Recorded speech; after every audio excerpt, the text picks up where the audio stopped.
Communist manifesto. യൂറോപ്പിനെ ഒരു ഭൂതം പിടികൂടിയിരിക്കുന്നു. Communism എന്ന ഭൂതം. ഈ ഭൂതത്തിൻ്റെ ബാധയൊഴിപ്പിക്കാൻ വേണ്ടി പഴയ യൂറോപ്പിൻ്റെ ശക്തികളെല്ലാം പോപ്പും സാർ ചക്രവർത്തിയും മെറ്റർനിക്കും ഗിസോവും ഫ്രഞ്ച് റാഡിക്കൽ കക്ഷിക്കാരും ജർമ്മൻ പോലീസ് ചാരന്മാരുമെല്ലാം ഒരു പാവന സഖ്യത്തിൽ ഏർപ്പെട്ടിരിക്കുകയാണ്. അധികാരത്തിലിരിക്കുന്ന എതിരാളികൾ കമ്മ്യൂണിസ്റ്റ് എന്ന് വിളിച്ച് അധിക്ഷേപിക്കാത്ത പ്രതിപക്ഷ പാർട്ടി എവിടെയാണുള്ളത്? കൂടുതൽ പുരോഗമനവാദികളായ പ്രതിപക്ഷ പാർട്ടികളുടെയും അതുപോലെ തന്നെ പിന്തിരിപ്പന്മാരായ തങ്ങളുടെ പ്രതിയോഗികളുടെയും നേരെ കമ്മ്യൂണിസം എന്ന് മുദ്രയടിക്കുന്ന ശകാരം തിരിച്ചറിഞ്ഞിട്ടില്ലാത്ത പ്രതിപക്ഷം എവിടെയാണുള്ളത്? ഇതിൽ നിന്നും രണ്ട് സംഗതികൾ വ്യക്തമാകുന്നുണ്ട്. ഒന്ന്, കമ്മ്യൂണിസം തന്നെ ഒരു ശക്തിയാണെന്ന് യൂറോപ്പിലെ എല്ലാ ശക്തികളും അംഗീകരിച്ചു കഴിഞ്ഞിരിക്കുന്നു. രണ്ട്, കമ്മ്യൂണിസ്റ്റുകാർ തങ്ങളുടെ അഭിപ്രായങ്ങളും ലക്ഷ്യങ്ങളും ആശയഗതികളും പരസ്യമായി ലോകസമക്ഷം പ്രഖ്യാപിക്കുകയും കമ്മ്യൂണിസ്റ്റ് ഭൂതത്തെക്കുറിച്ചുള്ള ഈ മുത്തശ്ശിക്കഥയെ പാർട്ടിയുടെ സ്വന്തമായൊരു മാനിഫെസ്റ്റോ വഴി നേരിടുകയും ചെയ്യേണ്ട കാലം അതിക്രമിച്ചിരിക്കുന്നു. ഈ ഉദ്ദേശത്തോടുകൂടി നാനാദേശക്കാരായ കമ്മ്യൂണിസ്റ്റുകാർ ലണ്ടനിൽ സമ്മേളിക്കുകയും English, French, German, Italian, Flemish, Danish എന്നീ ഭാഷകളിൽ പ്രസിദ്ധീകരിക്കുന്നതിന് വേണ്ടി താഴെ കൊടുക്കുന്ന മാനിഫെസ്റ്റോ തയ്യാറാക്കുകയും ചെയ്തിരിക്കുന്നു. അധ്യായം 1. ബൂർഷ്വാകളും തൊഴിലാളികളും.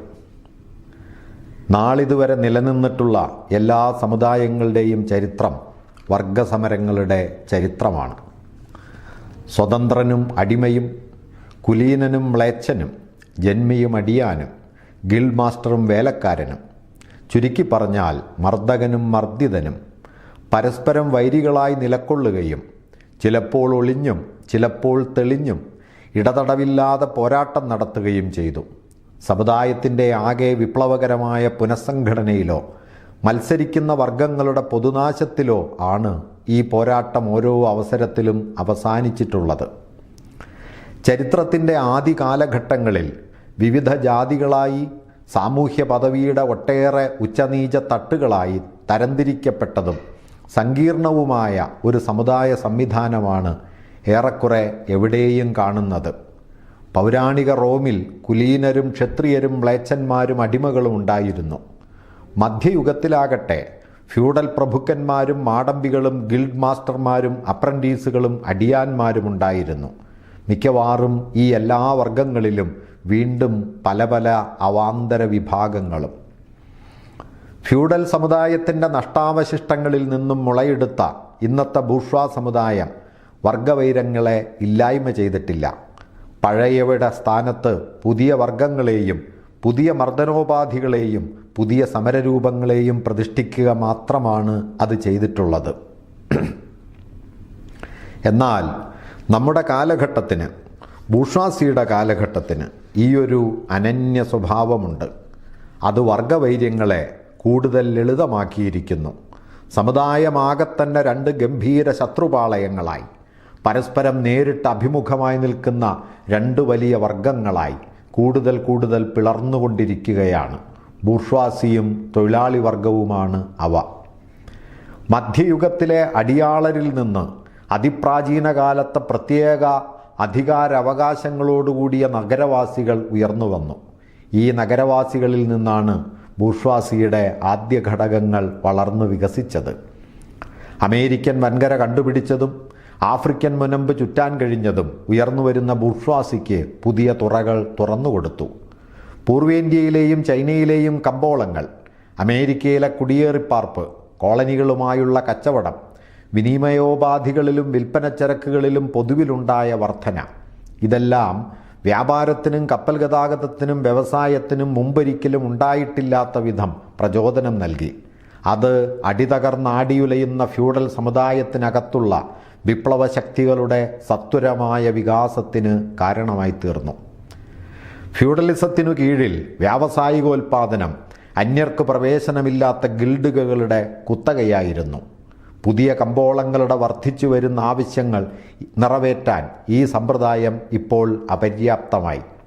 ഇതിൻ്റെ സ്ഥാനത്ത് ഫാക്ടറി തൊഴിൽ സമ്പ്രദായം വന്നു. ഫാക്ടറി തൊഴിലിലേർപ്പെട്ട ഇടത്തരക്കാർ ഗിൽഡ് മാസ്റ്റർമാരെ ഒരു ഭാഗത്തേക്ക് തള്ളി നീക്കി. ഓരോ തൊഴിൽശാലയ്ക്കുമകത്തുള്ള തൊഴിൽ വിഭജനത്തിൻ്റെ മുമ്പിൽ വ്യത്യസ്ത സംഘടിത ഗിൽഡുകൾ തമ്മിലുള്ള തൊഴിൽ വിഭജനം അപ്രത്യക്ഷമായി. ഇതിനിടയിൽ കമ്പോളങ്ങൾ വളർന്നുകൊണ്ടേയിരുന്നു. ആവശ്യങ്ങൾ അനസ്യൂതം വർദ്ധിച്ചുകൊണ്ടേയിരുന്നു. ഫാക്ടറി തൊഴിൽ സമ്പ്രദായം പോലും അപര്യാപ്തമായി. അപ്പോഴാണ് ആവിശക്തിയും യന്ത്രോപകരണങ്ങളും വ്യാവസായികോൽപാദനത്തിൽ വിപ്ലവകരമായ മാറ്റം വരുത്തിയത്. അതോടുകൂടി ഇന്നത്തെ പടുകൂറ്റൻ വ്യവസായങ്ങൾ ഫാക്ടറി തൊഴിലിൻ്റെ സ്ഥാനം പിടിച്ചു.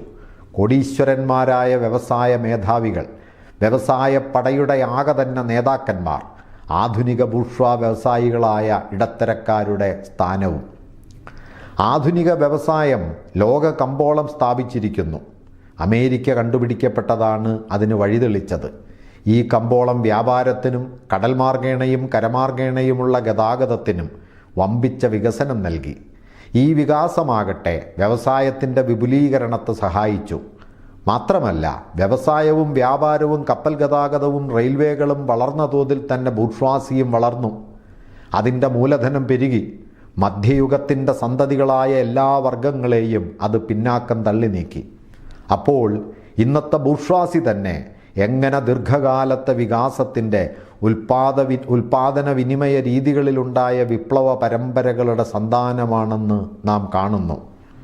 ബൂർഷ്വാസിയുടെ വികാസത്തിലെ ഓരോ കാൽവയ്പോടും കൂടി ആ വർഗം അതിനനുസരിച്ച് രാഷ്ട്രീയമായും മുന്നേറി. നാടുവാഴി പ്രഭുക്കന്മാരുടെ വാഴ്ചയിൻ കീഴിൽ ഒരു മർദ്ദിത വർഗമായും, മധ്യകാല കമ്മ്യൂണുകളിൽ ആയുധമേന്തിയതും സ്വയംഭരണാവകാശമുള്ളതുമായ ഒരു സമാജമായും, ചിലയിടത്ത് ഉദാഹരണത്തിന് ഇറ്റലി, ജർമ്മനി സ്വതന്ത്രമായ നഗര റിപ്പബ്ലിക്കുകളായും, മറ്റ് ചിലയിടത്ത് ഉദാഹരണത്തിന് ഫ്രാൻസിൽ രാജവാഴ്ചയിൻ കീഴിൽ കരം കൊടുക്കുന്ന മൂന്നാം എസ്റ്റേറ്റായും, പിന്നീട് ശരിയായ ഫാക്ടറി തൊഴിലിൻ്റെ കാലഘട്ടത്തിൽ പ്രാദേശിക പ്രഭുക്കൾക്കെതിരായ ഒരു എന്നോണം ഫ്യൂഡലോ സ്വേച്ഛാധിപത്യപരമോ ആയ രാജവാഴ്ചയെ സേവിച്ചും, വാസ്തവത്തിൽ സാമാന്യം മഹത്തായ രാജവാഴ്ചകളുടെ നെടുന്തൂണായി നിന്നും ബൂർഷ്വാസി അവസാനം ആധുനിക വ്യവസായത്തിൻ്റെയും ലോക കമ്പോളത്തിൻ്റെയും സ്ഥാപനത്തെ തുടർന്ന് രാഷ്ട്രീയാധികാരം മുഴുവനും ആധുനിക ജനപ്രതിനിധി ഭരണത്തിൻ്റെ രൂപത്തിൽ സ്വായത്തമാക്കി. മൊത്തത്തിൽ ബൂർഷ്വാസിയുടെ പൊതുക്കാര്യങ്ങൾ നടത്തുന്ന ഒരു കമ്മിറ്റി മാത്രമാണ് ആധുനിക ഭരണകൂടം. ചരിത്രപരമായി നോക്കുമ്പോൾ ബൂർഷ്വാസി ഏറ്റവും വിപ്ലവകരമായ ഒരു പങ്ക് വഹിച്ചിട്ടുണ്ട്. ബൂർഷ്വാസി അതിന് പ്രാബല്യം ലഭിച്ച പ്രദേശങ്ങളിലെല്ലാം തന്നെ എല്ലാ ഫ്യൂഡൽ, പാട്രിയാർക്കൽ, അകൃത്രിമ ഗ്രാമീണ ബന്ധങ്ങൾക്കും അറുതി വരുത്തി. മനുഷ്യനെ അയാളുടെ സ്വാഭാവിക മേലാളന്മാരുമായി കൂട്ടിക്കെട്ടിയിരുന്ന നാടുവാഴുത്ത ചരടുകളുടെ നൂലാമാലയെ അത് നിഷ്കരുണം കീറിപ്പറിച്ചു. മനുഷ്യനും തമ്മിൽ നഗ്നമായ സ്വാർത്ഥമൊഴികെ, ഹൃദയശൂന്യമായ രൊക്കം പൈസയൊഴികെ മറ്റൊരു ബന്ധവും അത് ബാക്കി വച്ചില്ല. മതത്തിൻ്റെ പേരിലുള്ള ആവേശത്തിൻ്റെയും നിസ്വാർത്ഥമായ വീരശൂര പരാക്രമങ്ങളുടെയും മൂഢമതികളുടെ വികാരപരതയുടെയും ഏറ്റവും ദിവ്യമായ ആനന്ദ നിർവൃതികളെ അത് സ്വാർത്ഥപരമായ കണക്കുകൂട്ടലിൻ്റെ മഞ്ഞുവെള്ളത്തിലാഴ്ത്തി. വ്യക്തിയോഗ്യതയെ അത് വിനിമയ മൂല്യത്തിൽ അലിയിച്ചു. അലംഘനീയങ്ങളായ അസംഖ്യം പ്രത്യേകാവകാശങ്ങളുടെ സ്ഥാനത്ത് അത് ഹൃദയശൂന്യമായ ഒരൊറ്റ അവകാശത്തെ, സ്വതന്ത്ര വ്യാപാരത്തെ പ്രതിഷ്ഠിച്ചു. ഒറ്റ വാക്കിൽ പറഞ്ഞാൽ, മതപരവും രാഷ്ട്രീയവുമായ വ്യാമോഹങ്ങളുടെ തിരശീല കൊണ്ട് മൂടിയ ചൂഷണത്തിന് പകരം നഗ്നവും നിർലജ്ജവും പ്രത്യക്ഷവും മൃഗീയവുമായ ചൂഷണം അത് നടപ്പിലാക്കി. ഇന്നുവരെ ആദരിക്കപ്പെടുകയും ഭയഭക്തികളോടെ വീക്ഷിക്കപ്പെടുകയും ചെയ്തു പോന്ന എല്ലാ തൊഴിലുകളിൽ നിന്നും അവയുടെ പ്രഭാമണ്ഡലത്തെ ബൂർഷ്വാസി പിച്ചിച്ചിന്തി. ഭിഷഗ്വരനെയും അഭിഭാഷകനെയും പുരോഹിതനെയും കവിയെയും ശാസ്ത്രജ്ഞനെയുമെല്ലാം അത് സ്വന്തം ശമ്പളം പറ്റുന്ന കൂലിവേലക്കാരാക്കി മാറ്റി. ബൂർഷ്വാസി കുടുംബത്തിൻ്റെ വൈകാരിക മൂടുപടം എടുത്തു മാറ്റുകയും കുടുംബ ബന്ധത്തെ വെറുമൊരു പണത്തിൻ്റെ ബന്ധമാക്കി ചുരുക്കുകയും ചെയ്തിരിക്കുന്നു. പ്രതിലോമവാദികൾ അത്ര വളരെയേറെ പാടിപ്പുകഴ്ത്താറുള്ള മധ്യകാലങ്ങളിലെ ഊർജ്ജസ്വലതയുടെ മൃഗീയ പ്രകടനങ്ങളുടെ ഉചിതമായ മറുവശമെന്നോണം ഏറ്റവും കർമ്മവിമുഖമായ ആലസ്യം നടമാടാൻ കാരണമെന്താണെന്ന് ബൂർഷ്വാസി വെളിപ്പെടുത്തിയിട്ടുണ്ട്. മനുഷ്യൻ്റെ പ്രവർത്തനങ്ങൾക്ക് എന്തെല്ലാം നേടാനാകുമെന്ന് ആദ്യമായി കാണിച്ചത് ബൂർഷ്വാസിയാണ്. ഈജിപ്തുകാരുടെ പിരമിഡുകളെയും റോമാക്കാരുടെ ജലസംഭരണ വിതരണ പദ്ധതികളെയും വളരെയേറെ അതിശയിക്കുന്ന മഹാത്ഭുതങ്ങൾ അത് സാധിച്ചിട്ടുണ്ട്. പണ്ടത്തെ കുരിശുയുദ്ധങ്ങളെയും ദേശീയ ജനതകളുടെ കൂട്ടപ്പലായനങ്ങളെയും നിഷ്പ്രഭമാക്കുന്ന സാഹസിക സംരംഭങ്ങൾ അത് നടത്തിയിട്ടുണ്ട്. ഉൽപാദന ഉപകരണങ്ങളിലും അതുവഴി ഉൽപാദന ബന്ധങ്ങളിലും അതോടൊപ്പം സാമൂഹ്യ ബന്ധങ്ങളിലൊട്ടാകെയും നിരന്തരം വിപ്ലവകരമായ പരിവർത്തനം വരുത്താതെ ബൂർഷ്വാസിക്ക് നിലനിൽക്കാനാവില്ല. നേരെ മറിച്ച് ഇതിനു മുമ്പുണ്ടായിരുന്ന എല്ലാ വ്യാവസായിക വർഗങ്ങളുടെയും നിലനിൽപ്പിൻ്റെ ആദ്യത്തെ ഉപാധി പഴയ ഉൽപാദന രീതികളെ യാതൊരു മാറ്റവും കൂടാതെ നിലനിർത്തുക എന്നതായിരുന്നു.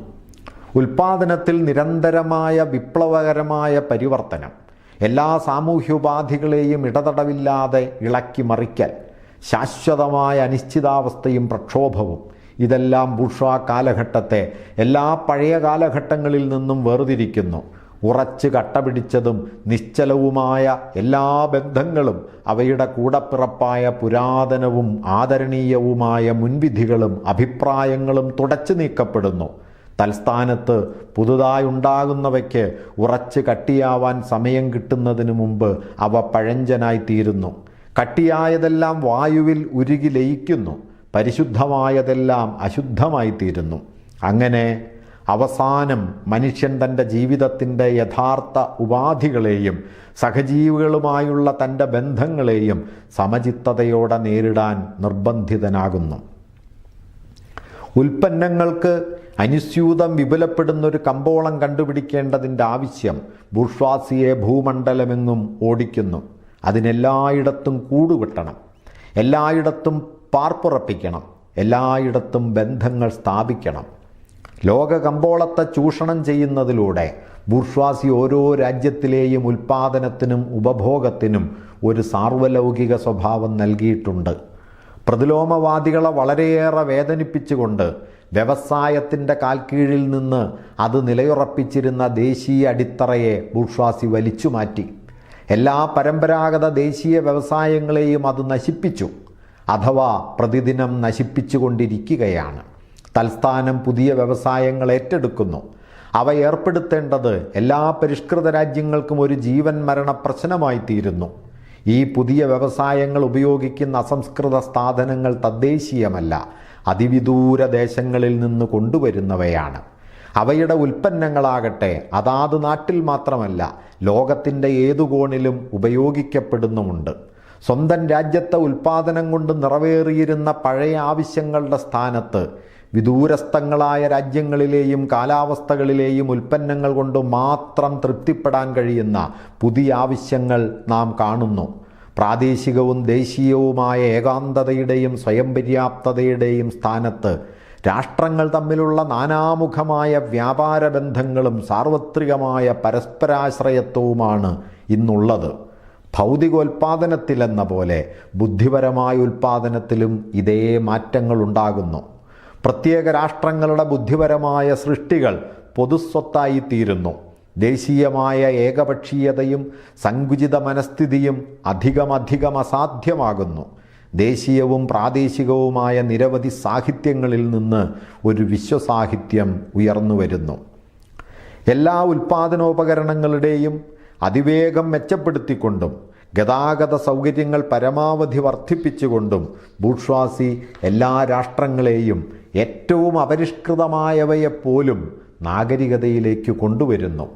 എല്ലാ ചൈനീസ് മതിലുകളെയും ഇടിച്ച് നിരപ്പാക്കാനും വിദേശീയരോട് അപരിഷ്കൃത ജനങ്ങൾക്കുള്ള വിടാപ്പിടിയായ വെറുപ്പിനെ കീഴടങ്ങാൻ നിർബന്ധിക്കുന്നതിനും ബൂർഷ്വാസി പ്രയോഗിക്കുന്ന കനത്ത പീരങ്കി സ്വന്തം ചരക്കുകളുടെ കുറഞ്ഞ വിലയാണ്. ബൂർഷ്വാ ഉൽപാദന രീതി സ്വീകരിക്കാൻ അതെല്ലാ രാഷ്ട്രങ്ങളെയും നിർബന്ധിക്കുന്നു, അല്ലെങ്കിൽ അവയ്ക്ക് സ്വയം നശിക്കുകയേ ഗതിയുള്ളൂ. നാഗരികത എന്നത് വിളിക്കുന്നതിനെ തങ്ങൾക്കിടയിലും നടപ്പാക്കാൻ, അഥവാ സ്വയം ബൂർഷ്വായാകാൻ എല്ലാ രാഷ്ട്രങ്ങളെയും ബൂർഷ്വാസി നിർബന്ധിക്കുന്നു.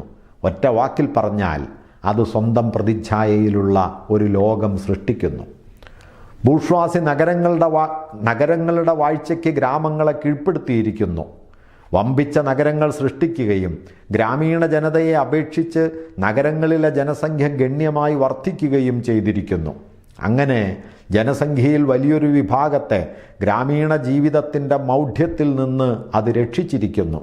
ഗ്രാമങ്ങളെ നഗരങ്ങൾക്ക് വിധേയമാക്കിയതുപോലെ ബൂർഷ്വാസി അപരിഷ്കൃതവും അർദ്ധപരിഷ്കൃതവുമായ രാജ്യങ്ങളെ പരിഷ്കൃത രാജ്യങ്ങൾക്കും കർഷകപ്രധാനമായ ജനതകളെ ബൂർഷ്വാ രാഷ്ട്രങ്ങൾക്കും പൗരസ്ത്യരെ പാശ്ചാത്യർക്കും വിധേയമാക്കിയിരിക്കുന്നു.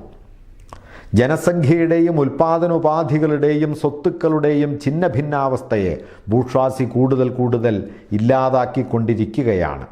അത് ജനസംഖ്യയെ ഒന്നിച്ചു കൂട്ടിച്ചേർത്തിരിക്കുന്നു. ഉൽപാദനോപാധികളെ കേന്ദ്രീകരിക്കുകയും സ്വത്ത് ഒരുപിടി ആളുകളുടെ കൈകളിൽ സ്വരൂപിക്കുകയും ചെയ്തിരിക്കുന്നു. ഇതിൻ്റെയെല്ലാം അനിവാര്യ ഫലം രാഷ്ട്രീയ അധികാരത്തിൻ്റെ കേന്ദ്രീകരണമായിരുന്നു. പ്രത്യേകമായ താൽപ്പര്യങ്ങളും നിയമങ്ങളും ഭരണക്രമങ്ങളും നികുതി സമ്പ്രദായങ്ങളുമുള്ള സ്വതന്ത്രമോ അഥവാ അയഞ്ഞ ബന്ധങ്ങൾ മാത്രമുള്ളതോ ആയ സംസ്ഥാനങ്ങളെ ബൂർഷ്വാസി ഒരൊറ്റ ഗവൺമെൻറ്റും ഒരൊറ്റ നിയമസംഹിതയും ഒരൊറ്റ ദേശീയ വർഗ താൽപ്പര്യവും ഒരൊറ്റ അതിർത്തിയും ഒരൊറ്റ ചുങ്കവ്യവസ്ഥയുമുള്ള ഒരൊറ്റ ദേശീയ രാഷ്ട്രത്തിൽ കൂട്ടിച്ചേർത്തു. കഷ്ടിച്ചൊരു നൂറ്റാണ്ടുകാലത്തെ വാഴ്ചയ്ക്കിടയിൽ ബൂർഷ്വാസി സൃഷ്ടിച്ചിട്ടുള്ള ഉൽപാദന ശക്തികൾ കഴിഞ്ഞുപോയ എല്ലാ തലമുറകളും ചേർന്ന് സൃഷ്ടിച്ചുള്ളതിനേക്കാൾ എത്രയോ വമ്പിച്ചതാണ്, ഭീമമാണ്. പ്രകൃതിയുടെ ശക്തികളെ മനുഷ്യന് കീഴ്പ്പെടുത്തൽ, യന്ത്രസാമഗ്രികൾ, വ്യവസായത്തിലും കൃഷിയിലും രസതന്ത്രത്തിൻ്റെ ഉപയോഗം, ആവിക്കപ്പലും തീവണ്ടിയും കമ്പിത്തപാലും, ഭൂഖണ്ഡങ്ങളെ ആകെ കൃഷിക്ക് വേണ്ടി വെട്ടിത്തെളിക്കൽ, നദികളെ ചാലുകീറി ഉപയോഗയോഗ്യമാക്കൽ, ഇന്ദ്രജാല പ്രയോഗത്താൽ എന്ന പോലെ വലിയ ജനസമൂഹങ്ങളെ മണ്ണിൽ നിന്ന് ഉയർത്തിക്കൊണ്ടുവരൽ, സാമൂഹ്യാധ്വാനത്തിൻ്റെ മടിത്തട്ടിൽ ഇത്തരം ഉൽപാദന ശക്തികൾ ഉറങ്ങിക്കിടക്കുന്നുണ്ടെന്ന് മുമ്പേതൊരു നൂറ്റാണ്ടാണ് സ്വപ്നം കാണുക പോലും ചെയ്തിട്ടുള്ളത്? അപ്പോൾ നാം കാണുന്നു, ബൂർഷ്വാസി സ്വയം പടുത്തുയർത്തിയത് ഏതൊരടിത്തറയിന്മേലാണോ ആ ഉൽപാദന വിനിമയോപാധികൾ ഉടലെടുത്തത് ഫ്യൂഡൽ സമുദായത്തിലാണ്. ഈ ഉൽപാദന വിനിമയോപാധികളുടെ വികാസം ഒരു പ്രത്യേക ഘട്ടത്തിലെത്തിയപ്പോൾ ഫ്യൂഡലിസത്തിൻ കീഴിൽ ഉൽപാദനവും വിനിമയവും നടത്തിയിരുന്ന സാഹചര്യങ്ങൾ കൃഷിയുടെയും ഫാക്ടറി തൊഴിൽ വ്യവസായത്തിൻ്റെയും ഫ്യൂഡൽ സംഘടന, ചുരുക്കി പറഞ്ഞാൽ ഫ്യൂഡൽ സ്വത്തുടമാ ബന്ധങ്ങൾ വളർന്നു കഴിഞ്ഞ ഉൽപാദന ശക്തികളുമായി പൊരുത്തപ്പെടാതെ വന്നു. അവ ചങ്ങലക്കെട്ടുകളായി മാറി. അവയെ ഭേദിക്കേണ്ടതായി വന്നു. അവ ഭേദിക്കപ്പെടുകയും ചെയ്തു. അവയുടെ സ്ഥാനത്തേക്ക് സ്വതന്ത്ര മത്സരം കടന്നു വന്നു. അതേ തുടർന്ന് അതിനനുയോജ്യമായൊരു സാമൂഹ്യ രാഷ്ട്രീയ സംവിധാനവും ബൂർഷ്വാവർഗത്തിൻ്റെ സാമ്പത്തിക രാഷ്ട്രീയ ആധിപത്യവും സ്ഥാപിതമായി. തത്തുല്യമായൊരു പ്രസ്ഥാനം നമ്മുടെ കൺമുമ്പിൽ തന്നെ നടന്നുകൊണ്ടിരിക്കുന്നു. ഉൽപാദനത്തിൻ്റെയും വിനിമയത്തിൻ്റെയും സ്വത്തുടമസ്ഥതയുടെയും സ്വന്തമായ ബന്ധങ്ങളോടുകൂടിയ ആധുനിക ബൂർഷ്വാ സമുദായം ഇത്ര വമ്പിച്ച ഉൽപാദന വിനിമയോപാധികളെ ആവാഹിച്ചു വരുത്തിയൊരു സമുദായം സ്വന്തം മന്ത്രശക്തി കൊണ്ട് പാതാള ലോകത്തിൽ നിന്ന് വിളിച്ചു കൊണ്ടുവന്ന ശക്തികളെ നിയന്ത്രിച്ചു നിർത്താൻ കഴിയാതായ ഒരു മന്ത്രവാദിയെപ്പോലെയാണ്. കഴിഞ്ഞ പല ദശാബ്ദങ്ങളിലെയും വ്യാപാരത്തിൻ്റെയും വ്യവസായത്തിൻ്റെയും ചരിത്രം ആധുനികോൽപാദന ശക്തികൾ ആധുനികോൽപാദന സാഹചര്യങ്ങൾക്കെതിരായി ബൂർഷ്വാസിയുടെ നിലനിൽപ്പിൻ്റെയും ഭരണത്തിൻ്റെയും ഉപാധികളായ സ്വത്തുടമാ ബന്ധങ്ങൾക്കെതിരായി നടത്തുന്ന കലാപത്തിൻ്റെ ചരിത്രമാണ്. വ്യാപാര പ്രതിസന്ധികളുടെ ഉദാഹരണമെടുത്തു നോക്കിയാൽ മതി. ആനുകാലികമായി ആവർത്തിക്കുന്ന ഈ പ്രതിസന്ധികൾ ഓരോ തവണയും മുമ്പത്തേക്കാൾ കൂടുതൽ ഭീഷണമായ രൂപത്തിൽ ബൂർഷ്വാ സമുദായത്തിൻ്റെ ആകെ നിലനിൽപ്പിനെ പ്രതിക്കൂട്ടിൽ കയറ്റുന്നു. ഈ പ്രതിസന്ധികളിൽ നിലവിലുള്ള ഉൽപ്പന്നങ്ങളുടെ മാത്രമല്ല, മുമ്പുണ്ടായിട്ടുള്ള ഉൽപാദന ശക്തികളുടെ തന്നെ ഒരു വലിയ വിഭാഗം ആനുകാലികമായി നശിപ്പിക്കപ്പെടുന്നു. മുൻകാലഘട്ടങ്ങളിലെല്ലാം അസംബന്ധമായി തോന്നിയേക്കാവുന്ന ഒരു പകർച്ചവ്യാധി, അമിതോൽപാദനമെന്ന പകർച്ചവ്യാധി ഈ പ്രതിസന്ധികളിൽ പൊട്ടിപ്പുറപ്പെടുന്നു. സമുദായം പെട്ടെന്ന് ക്ഷണികമായ കാടത്തത്തിൻ്റെ ഒരു സ്ഥിതിവിശേഷത്തിലേക്ക് സ്വയം പുറകോട്ട് പിടിച്ചു തള്ളപ്പെട്ടതായി കാണുന്നു. ഒരു ക്ഷാമമോ സർവസംഹാരിയായൊരു സാർവലൗകിക യുദ്ധമോ ഉപജീവന മാർഗങ്ങളുടെയെല്ലാം ലഭ്യതയെ അറുത്തു കളഞ്ഞതായും വ്യവസായവും വ്യാപാരവും നശിപ്പിക്കപ്പെട്ടതായും തോന്നിപ്പോകുന്നു. എന്തുകൊണ്ട്? വളരെ കൂടുതൽ നാഗരികതയും വളരെ കൂടുതൽ ഉപജീവന മാർഗങ്ങളും വളരെ കൂടുതൽ വ്യവസായങ്ങളും വളരെ കൂടുതൽ വ്യാപാരവും വളർന്നു വന്നതുകൊണ്ട്. സമുദായത്തിൻ്റെ ചൊൽപ്പിടിയിലുള്ള ഉൽപ്പാദന ശക്തികൾ ബൂർഷ്വാ സ്വത്തുടമ വ്യവസ്ഥയുടെ വികാസത്തെ ഇനിയും മുമ്പോട്ട് കൊണ്ടുപോകാനുള്ള പ്രവണത കാട്ടാതായിരിക്കുന്നു. നേരെ മറിച്ച് അവ ഈ ഉപാധികൾക്ക് താങ്ങാനാവാത്ത വിധം കരുത്തേറിയവയായി തീർന്നിരിക്കുന്നു. ആ ഉപാധികൾ അവയുടെ കാൽച്ചങ്ങലയായി തീർന്നിരിക്കുന്നു. അവ ഈ ചങ്ങലക്കെട്ടുകളെ കീഴടക്കേണ്ട താമസം ബൂർഷ്വാ സമുദായത്തിലാകെ കുഴപ്പമുണ്ടാക്കുന്നു. ബൂർഷ്വാ സ്വത്തിൻ്റെ നിലനിൽപ്പിനെ അപകടത്തിലാക്കുന്നു. ബൂർഷ്വാ സമുദായത്തിൻ്റെ ഉപാധികൾ അവ സൃഷ്ടിച്ചിരിക്കുന്ന സമ്പത്തിനെ ഉൾക്കൊള്ളാൻ കഴിയാത്ത വിധം സങ്കുചിതമാണ്. എങ്ങനെയാണ് ബൂർഷ്വാസി ഈ പ്രതിസന്ധികളിൽ നിന്ന് കരകയറുന്നത്? ഒരു വശത്ത് ഉൽപ്പാദന ശക്തികളിൽ വലിയൊരു വിഭാഗത്തെ കൽപ്പിച്ചുകൂട്ടി നശിപ്പിച്ചിട്ട്, മറുവശത്ത് പുതിയ കമ്പോളങ്ങൾ വെട്ടിപ്പിടിച്ചിട്ടും പഴയവയെ കൂടുതൽ സമഗ്രമായി ചൂഷണം ചെയ്തിട്ടും, എന്നുവച്ചാൽ കൂടുതൽ വ്യാപകവും കൂടുതൽ വിനാശകാരിയുമായ പ്രതിസന്ധികൾക്ക് വഴിതെളിച്ചുകൊണ്ടും പ്രതിസന്ധികളെ തടയാനുള്ള മാർഗങ്ങൾ അധികമധികം അടച്ചുകൊണ്ടും. ഫ്യൂഡലിസത്തെ വെട്ടിവീഴ്ത്താൻ ബൂർഷ്വാസി ഉപയോഗിച്ച അതേ ആയുധങ്ങൾ തന്നെ ഇന്ന് ബൂർഷ്വാസിയുടെ നേർക്ക് തിരിഞ്ഞിരിക്കുന്നു. എന്നാൽ സ്വന്തം മരണത്തെ വിളിച്ചു വരുത്താനുള്ള ആയുധങ്ങൾ ഊട്ടിയുണ്ടാക്കുക മാത്രമല്ല ബൂർഷ്വാസി ചെയ്തിരിക്കുന്നത്. ഈ ആയുധങ്ങളെടുത്ത് പ്രയോഗിക്കാനുള്ള ആളുകളെ കൂടി, ആധുനിക തൊഴിലാളി വർഗത്തെ അത് സൃഷ്ടിച്ചിട്ടുണ്ട്. ബൂർഷ്വാസി, അതായത് മൂലധനം, വികാസം പ്രാപിക്കുന്ന അതേ അളവിൽ തന്നെ ആധുനിക തൊഴിലാളി വർഗവും വളരുന്നു.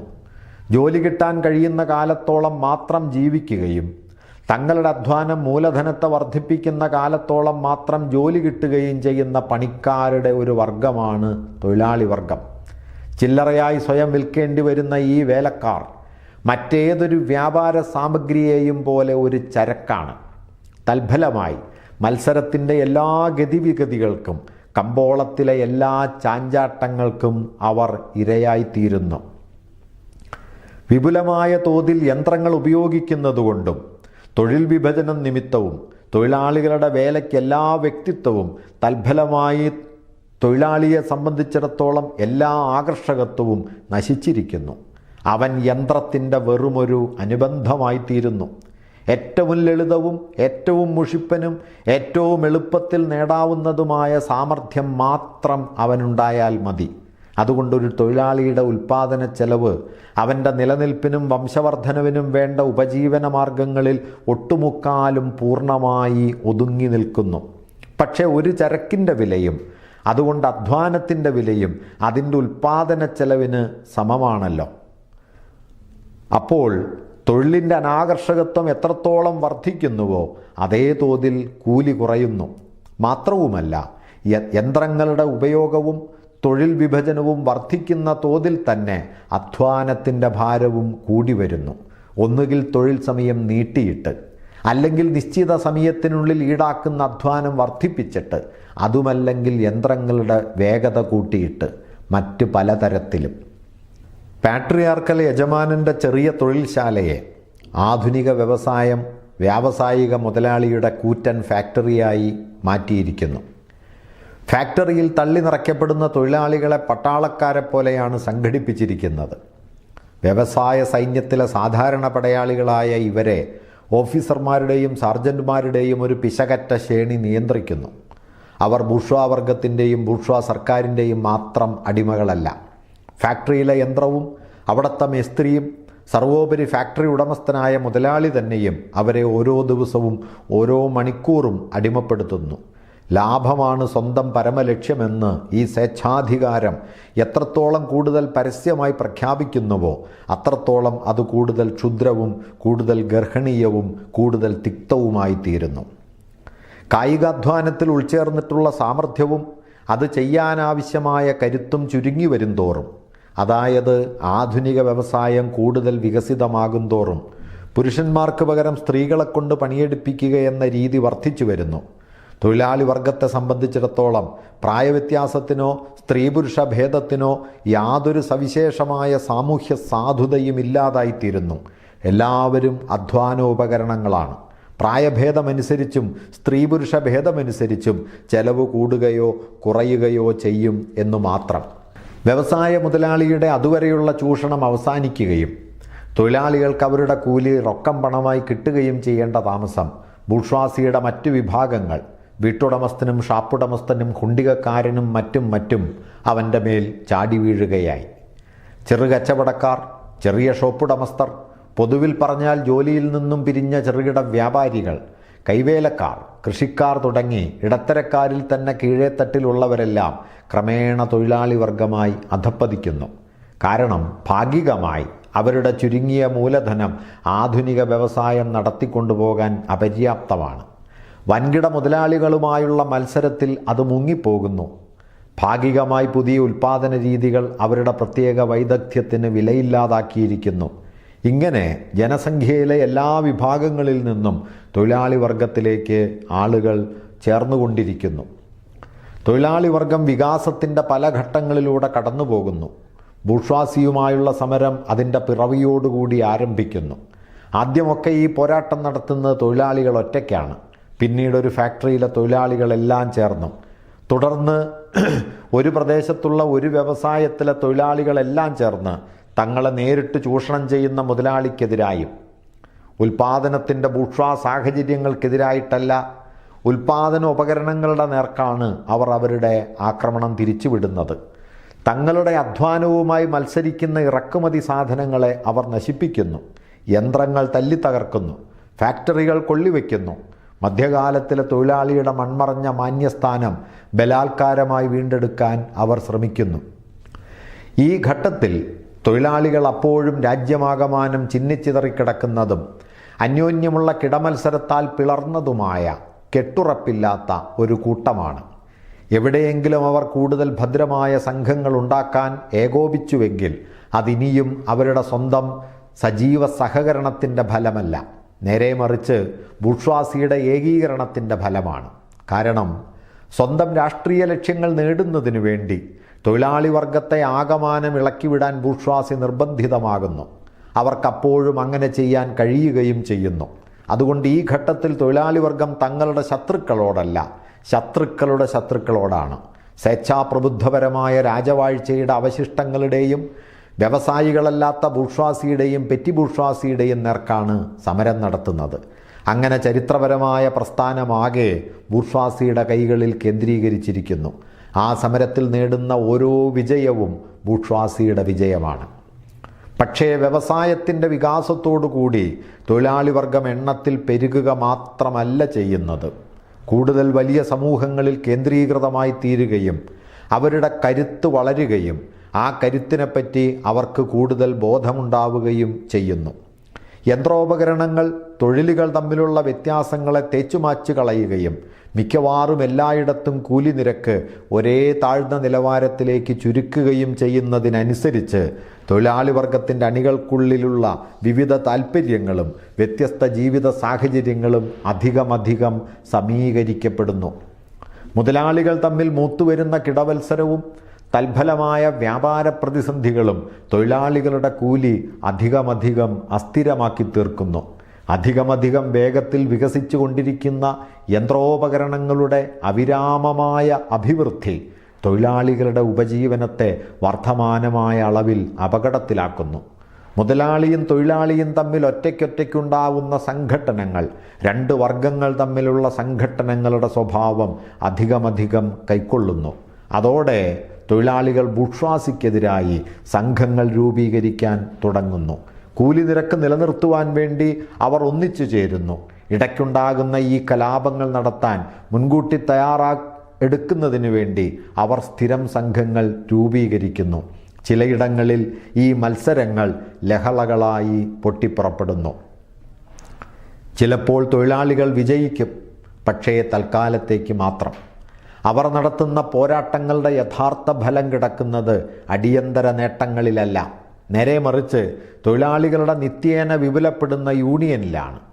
ആധുനിക വ്യവസായം സൃഷ്ടിക്കുന്നതും വിഭിന്ന പ്രദേശങ്ങളിലെ തൊഴിലാളികൾക്ക് പരസ്പരം ബന്ധപ്പെടാൻ സൗകര്യമുണ്ടാക്കുന്നതുമായ മെച്ചപ്പെട്ട ഗതാഗത മാർഗങ്ങൾ ഈ ഏകീകരണത്തെ സഹായിക്കുന്നു. ഒരേ സ്വഭാവത്തിലുള്ള അനേകം പ്രാദേശിക സമരങ്ങളെ വർഗങ്ങൾ തമ്മിലുള്ള ഒരൊറ്റ ദേശീയ സമരത്തിൻ്റെ രൂപത്തിൽ കേന്ദ്രീകരിക്കാൻ ഈ ബന്ധം തന്നെയാണ് വേണ്ടിയിരുന്നത്. എന്നാൽ ഓരോ വർഗ സമരവും രാഷ്ട്രീയ സമരമാണ്.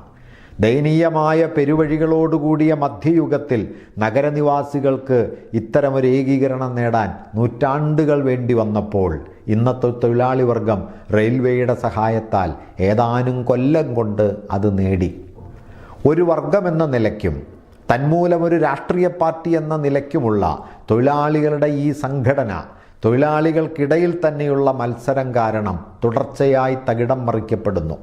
പക്ഷേ എപ്പോഴും വീണ്ടും ഉയർത്തെഴുന്നേൽക്കുന്നു, കൂടുതൽ ഊക്കോടുകൂടി, ഉറപ്പോടുകൂടി, കരുത്തോടുകൂടി.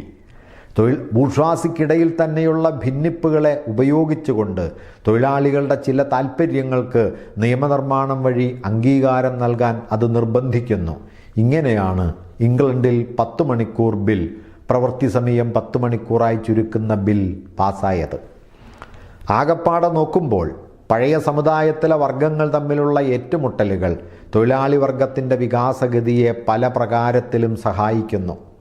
ബൂർഷ്വാസി നിരന്തരമായൊരു സമരത്തിൽ സ്വയം ചെന്നുപെട്ടിരിക്കുന്നതായി കാണുന്നു. ആദ്യം പ്രഭുവർഗത്തോട്, പിന്നീട് വ്യാവസായിക പുരോഗതിക്ക് വിരുദ്ധമായ താൽപ്പര്യങ്ങളുള്ള ബൂർഷ്വാസിയിലെ തന്നെ ചില വിഭാഗങ്ങളോട്, എല്ലാ സമയത്തും അന്യരാജ്യങ്ങളിലെ ബൂർഷ്വാസിയോട്. ഈ സമരങ്ങളിലെല്ലാം തന്നെ തൊഴിലാളി വർഗത്തോട് അഭ്യർത്ഥിക്കാനും അതിൻ്റെ സഹായം തേടാനും അങ്ങനെ അതിനെ രാഷ്ട്രീയ രംഗത്തേക്ക് വലിച്ചു കൊണ്ടുവരാനും ബൂർഷ്വാസി സ്വയം നിർബന്ധിതമായി തീരുകയും ചെയ്യുന്നു. അതുകൊണ്ട് തൊഴിലാളി വർഗത്തിന് രാഷ്ട്രീയവും സാമാന്യവുമായ വിദ്യാഭ്യാസത്തിൻ്റെ സ്വന്തം ആദ്യ പാഠങ്ങൾ നൽകുന്നത് ബൂർഷ്വാസി തന്നെയാണ്. മറ്റൊരു വിധത്തിൽ പറഞ്ഞാൽ ബൂർഷ്വാസിയാണ് അതിനെതിരെ പോരാടാൻ ആവശ്യമായ ആയുധങ്ങൾ തൊഴിലാളി വർഗത്തിന് നൽകുന്നത്. ഇതിനു പുറമെ നാം കണ്ടു കഴിഞ്ഞതുപോലെ വ്യവസായ പുരോഗതിയുടെ ഫലമായി ഭരണവർഗങ്ങളിൽ ചില വിഭാഗങ്ങൾ ഒന്നടങ്കം തൊഴിലാളി വർഗത്തിലേക്ക് ഇറങ്ങി വരുന്നു. അഥവാ അവരുടെ നിലനിൽപ്പിൻ്റെ സാഹചര്യങ്ങൾ അപകടത്തിലാക്കുന്ന സ്ഥിതി വന്നു ചേരുകയെങ്കിലും ചെയ്യുന്നു. ഈ വിഭാഗങ്ങളും തൊഴിലാളി വർഗത്തിന് പുരോഗതിയുടെയും വിജ്ഞാനത്തിൻ്റെയും നവബീജങ്ങൾ പ്രദാനം ചെയ്യുന്നു. അവസാനമായി വർഗസമരത്തിൻ്റെ നിർണായക ഘട്ടം ആസന്നമാകുമ്പോൾ ഭരണവർഗത്തിനകത്ത്, വാസ്തവം പറഞ്ഞാൽ പഴയ സമുദായത്തിൽ അടിമുടി അരങ്ങേറുന്ന ശിഥിലീകരണ പ്രക്രിയ പ്രത്യക്ഷവും അതിരൂക്ഷവുമായ രൂപം കൈക്കൊള്ളുകയും തൽഫലമായി ആ വർഗത്തിലെ ഒരു ചെറിയ വിഭാഗം അതിൽ നിന്ന് വേർപെട്ടു പോവുകയും വിപ്ലവകാരിയായ വർഗത്തിൻ്റെ ഭാവിയുടെ ഭാഗധേയം സ്വന്തം കരങ്ങളിൽ വഹിക്കുന്ന വർഗത്തിൻ്റെ ഭാഗത്ത് ചേരുകയും ചെയ്യുന്നു. അതുകൊണ്ട് മുമ്പൊരു ഘട്ടത്തിൽ നാടുവാഴി പ്രഭുക്കന്മാരിൽ ഒരു വിഭാഗം ബൂർഷ്വാസിയുടെ ഭാഗത്ത് ചേർന്നതുപോലെ തന്നെ ബൂർഷ്വാസിയിലൊരു ഭാഗം, വിശേഷിച്ചും ചരിത്രപരമായ ഈ പ്രസ്ഥാനത്തെയാകെ താത്വികമായി ഗ്രഹിക്കാൻ കഴിവുണ്ടാകത്തക്ക നിലയിലേക്ക് സ്വയം ഉയർന്നിട്ടുള്ള ബൂർഷ്വാ പ്രത്യയശാസ്ത്രജ്ഞന്മാരിൽ ഒരു വിഭാഗം തൊഴിലാളി വർഗത്തിൻ്റെ ഭാഗത്തേക്ക് പോകുന്നു. ഇന്ന് ബൂർഷ്വാസിക്ക് അഭിമുഖമായി നിൽക്കുന്ന എല്ലാ വർഗങ്ങളിലും വച്ച് യഥാർത്ഥത്തിൽ വിപ്ലവകാരിയായ ഒരേയൊരു വർഗം തൊഴിലാളി വർഗമാണ്. ആധുനിക വ്യവസായത്തിൻ്റെ മുന്നിൽ മറ്റ് വർഗങ്ങളെല്ലാം ക്ഷയിക്കുകയും ഒടുവിൽ തിരോഭവിക്കുകയും ചെയ്യുന്നു. തൊഴിലാളി വർഗമാണ് അതിൻ്റെ സവിശേഷവും സാരവത്തുമായ ഉൽപ്പന്നം. ഇടത്തരവർഗത്തിൻ്റെ വിഭാഗങ്ങളെന്ന നിലയ്ക്കുള്ള തങ്ങളുടെ നിലനിൽപ്പിനെ നാശത്തിൽ നിന്ന് രക്ഷിക്കാൻ വേണ്ടി താഴേക്കിടയിലുള്ള ഇടത്തരക്കാർ, ചെറുകിട വ്യവസായികൾ, ഷാപ്പുടമകൾ, കൈവേലക്കാർ, കൃഷിക്കാർ തുടങ്ങിയവരെല്ലാം തന്നെ ബൂർഷ്വാസിക്കെതിരായി പോരാടുന്നു. അതുകൊണ്ട് അവർ വിപ്ലവകാരികളല്ല, യാഥാസ്ഥിതികന്മാരാണ്. പോരാ, പിന്തിരിപ്പന്മാരാണ്. കാരണം അവർ ചരിത്രത്തിൻ്റെ ചക്രം പുറകോട്ട് തിരിക്കാനാണ് ശ്രമിക്കുന്നത്. ഇനി സംഗതിവശാൽ അവർ വിപ്ലവകാരികളായി തീരുകയാണെങ്കിൽ അതിനുള്ള കാരണം അവർ താമസിയാതെ തൊഴിലാളി വർഗത്തിലേക്ക് മാറുമെന്ന വസ്തുത മാത്രമാണ്. അപ്പോൾ തങ്ങളുടെ ഭാവി താൽപ്പര്യങ്ങളെയാണ്, ഇന്നത്തെ താൽപ്പര്യങ്ങളെയല്ല അവർ സംരക്ഷിക്കുന്നത്. തൊഴിലാളി വർഗത്തിൻ്റെ നിലപാടിൽ സ്വയം പ്രതിഷ്ഠിക്കുവാൻ വേണ്ടി അവർ അവരുടെ സ്വന്തമായ നിലപാട് ഉപേക്ഷിക്കുന്നു. ആ ആപൽക്കാരിയായ വർഗത്തെ, സമുദായത്തിലെ ചെറ്റകളെ, പഴയ സമുദായത്തിൻ്റെ ഏറ്റവും അടിത്തട്ടിൽ കിടക്കുന്നവർ വലിച്ചെറിഞ്ഞവരും നിഷ്ക്രിയരുമായി നശിച്ചുകൊണ്ടിരിക്കുന്നവരുമായൊരു കൂട്ടത്തെ തൊഴിലാളി വിപ്ലവം അവിടെ പ്രസ്ഥാനത്തിലേക്ക് അടിച്ചു കൊണ്ടുവന്നു എന്ന് വരാം. എന്നാൽ അവരുടെ ജീവിത സാഹചര്യങ്ങൾ പിന്തിരിപ്പന്മാരുടെ ഉപജാപങ്ങൾക്ക് വേണ്ടി കൂലിക്കെടുക്കാവുന്ന ചട്ടുകമായി പ്രവർത്തിക്കാനാണ് അവരെ കൂടുതലായും സജ്ജമാക്കുന്നത്. തൊഴിലാളി വർഗത്തിൻ്റെ സാഹചര്യങ്ങളിൽ പഴയ സമുദായത്തിൻ്റെ സാഹചര്യങ്ങളെല്ലാം ഇപ്പോൾ തന്നെ ഫലത്തിൽ മുങ്ങിപ്പോയിരിക്കുന്നു. തൊഴിലാളിക്ക് സ്വത്തില്ല. ഭാര്യയും കുട്ടികളുമായുള്ള അവൻ്റെ ബന്ധത്തിന് ബൂർഷ്വാ കുടുംബങ്ങളുമായി യാതൊരു സാദൃശ്യവുമില്ലാതായിരിക്കുന്നു. ആധുനിക വ്യവസായങ്ങളിലെ അധ്വാനം, മൂലധനത്തിന് കീഴിലുള്ള ആധുനിക അടിമത്വം ഫ്രാൻസിലെന്ന പോലെ ഇംഗ്ലണ്ടിലും ജർമ്മനിയിലെന്ന പോലെ അമേരിക്കയിലും ഒന്ന് തന്നെയാണ്. അതുകൊണ്ട് തൊഴിലാളിയിൽ നിന്ന് ദേശീയ സ്വഭാവത്തിൻ്റെ എല്ലാ ലാഞ്ചനയും തുടച്ചു മാറ്റപ്പെട്ടിരിക്കുന്നു. അവനെ സംബന്ധിച്ചിടത്തോളം നിയമവും സദാചാരവും മതവുമെല്ലാം ബൂർഷ്വാ മുൻവിധികൾ മാത്രമാണ്. അവയുടെ ഓരോന്നിൻ്റെയും പിന്നിൽ അത്ര തന്നെ ബൂർഷ്വാ താൽപ്പര്യങ്ങൾ പതിയിരിക്കുന്നതായിട്ടാണ് അവൻ കാണുന്നത്. ഇതിനു മുമ്പ് ആധിപത്യം നേടിയിട്ടുള്ള എല്ലാ വർഗങ്ങളും തങ്ങൾ നേടിക്കഴിഞ്ഞ പദവിയെ ഉറപ്പിച്ചു നിർത്തുവാൻ വേണ്ടി സമുദായത്തെ ആകെ തങ്ങളുടെ ധനസമ്പാദനോപാധികൾക്ക് കീഴ്പ്പെടുത്തുവാൻ നോക്കി.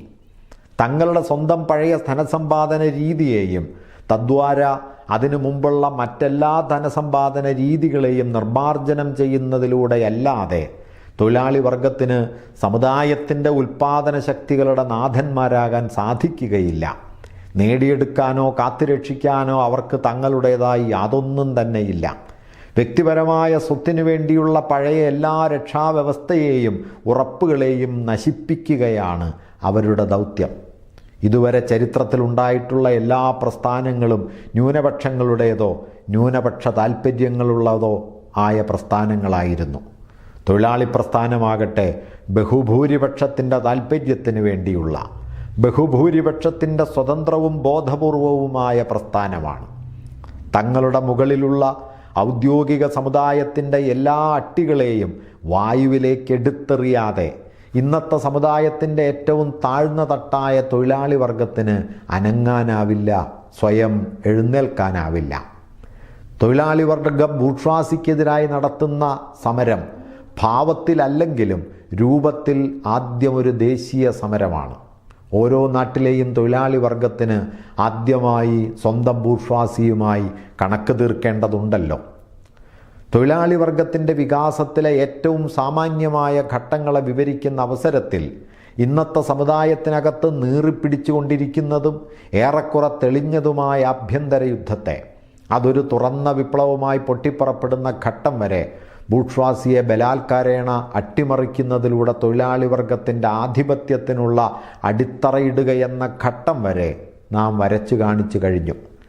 ഇതുവരെ ഉണ്ടായിട്ടുള്ള സമുദായത്തിൻ്റെ എല്ലാ രൂപങ്ങളുടെയും അടിസ്ഥാനം മർദ്ദകവർഗങ്ങളും മർദ്ദിതവർഗങ്ങളും തമ്മിലുള്ള പരസ്പര ശത്രുതയാണെന്ന് നാം കണ്ടു കഴിഞ്ഞുവല്ലോ. എന്നാൽ ഒരു വർഗത്തെ മർദ്ദിക്കണമെങ്കിൽ അടിമയായിട്ടെങ്കിലും ജീവിതം തുടർന്നു പോകാൻ വേണ്ട ചില ഉപാധികൾ അതിനുറപ്പുവരുത്തണം.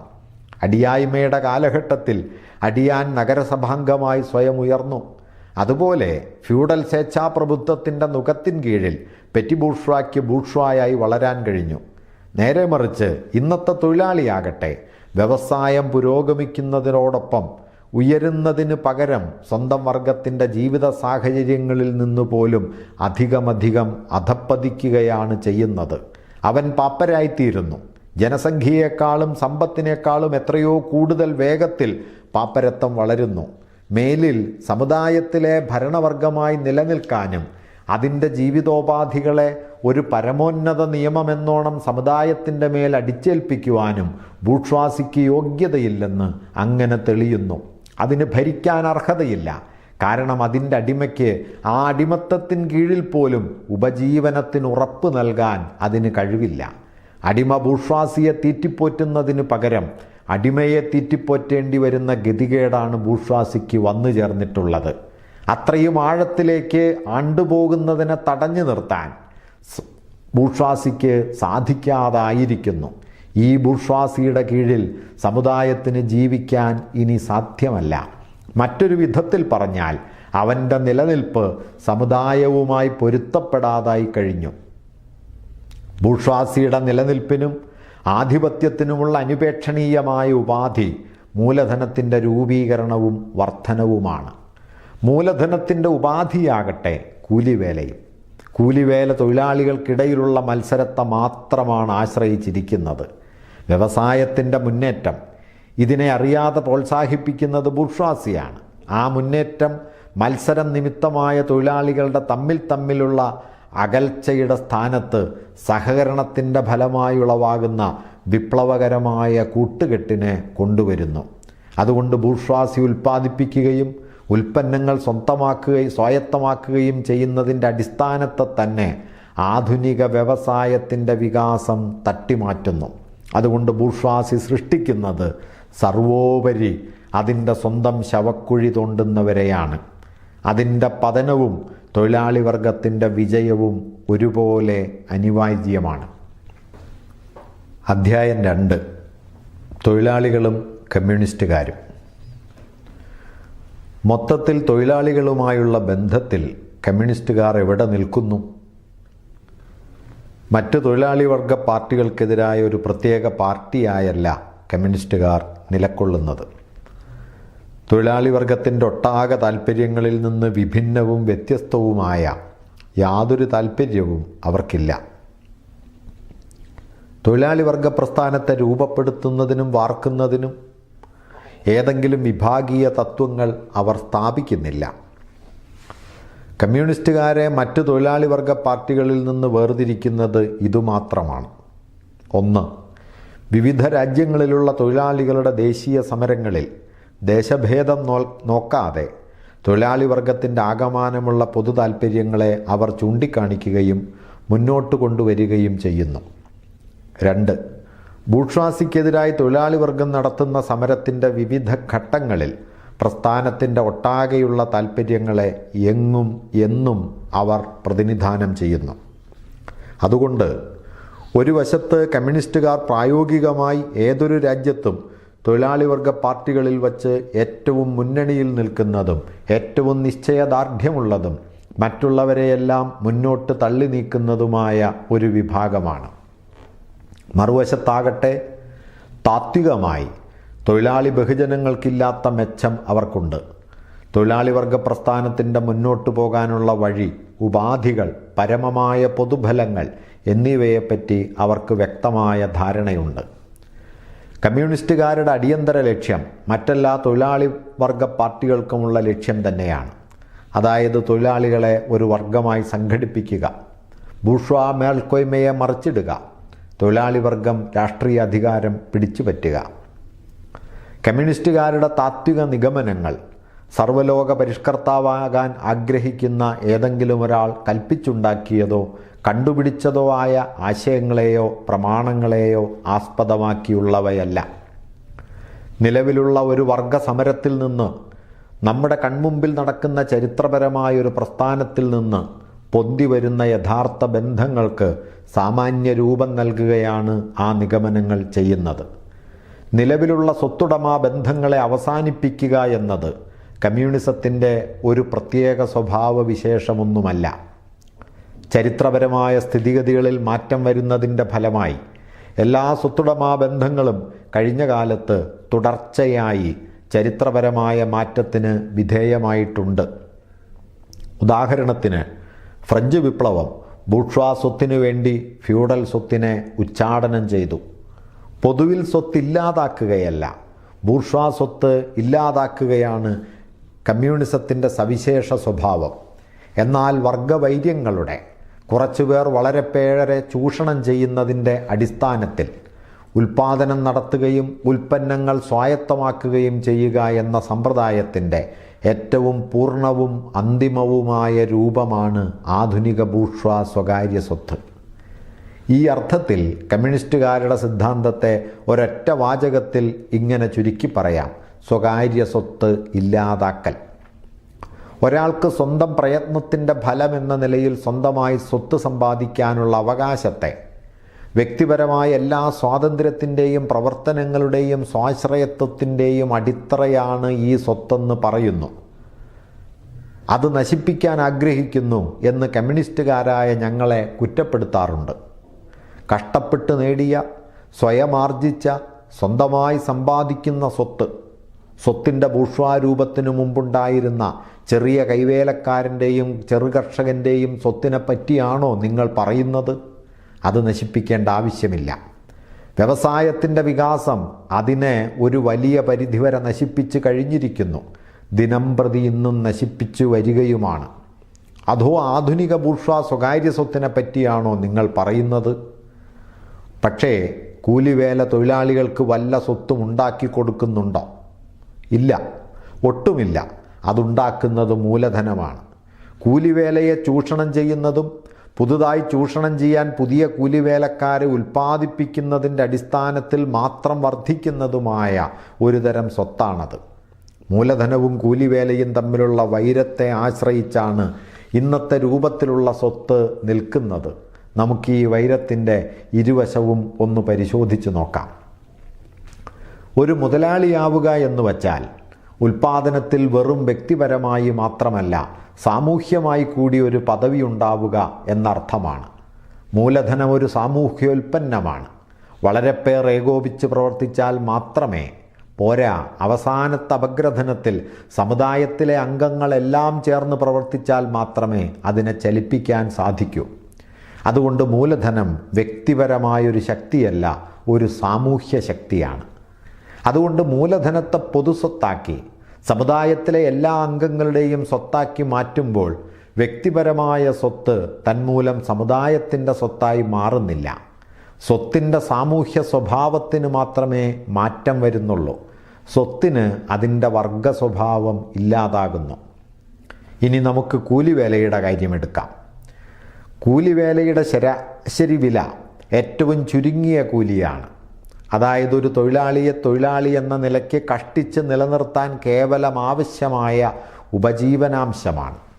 അപ്പോൾ ഒരു കൂലിവേലക്കാരൻ തൻ്റെ അധ്വാനം കൊണ്ട് സമ്പാദിക്കുന്നത് കഷ്ടിച്ച് അവൻ്റെ ജീവിതത്തെ നിലനിർത്താനും പുനരുൽപ്പാദിപ്പിക്കാനും മാത്രമേ മതിയാകുന്നുള്ളൂ. സ്വന്തം അധ്വാനത്തിൻ്റെ ഉൽപ്പന്നങ്ങളെ ഇങ്ങനെ വ്യക്തിപരമായി സ്വായത്തമാക്കുന്നത് നിർത്തലാക്കാൻ ഞങ്ങൾ ഒരു കാരണവശാലും ഉദ്ദേശിക്കുന്നില്ല. മനുഷ്യജീവിതം നിലനിർത്താനും പ്രത്യുൽപ്പാദിപ്പിക്കാനും വേണ്ടിയാണിത് നടത്തുന്നത്. മറ്റുള്ളവരുടെ അധ്വാനത്തെ സ്വന്തം വരുതിയിൽ കൊണ്ടുവരാൻ യാതൊരു മിച്ചവും അതിൽ നിന്ന് അവശേഷിക്കുന്നില്ല. തൊഴിലാളി മൂലധനം വർദ്ധിപ്പിക്കാൻ വേണ്ടി മാത്രം ജീവിക്കുകയും ഭരണാധികാരി വർഗത്തിൻ്റെ താൽപ്പര്യം ആവശ്യപ്പെടുന്ന കാലത്തോളം മാത്രം അവനെ ജീവിക്കാൻ അനുവദിക്കുകയും ചെയ്യുന്ന ഈ സ്വായത്തമാക്കലിൻ്റെ ദയനീയ സ്വഭാവം ഇല്ലാതാക്കണമെന്നേ ഞങ്ങൾ ആഗ്രഹിക്കുന്നുള്ളൂ.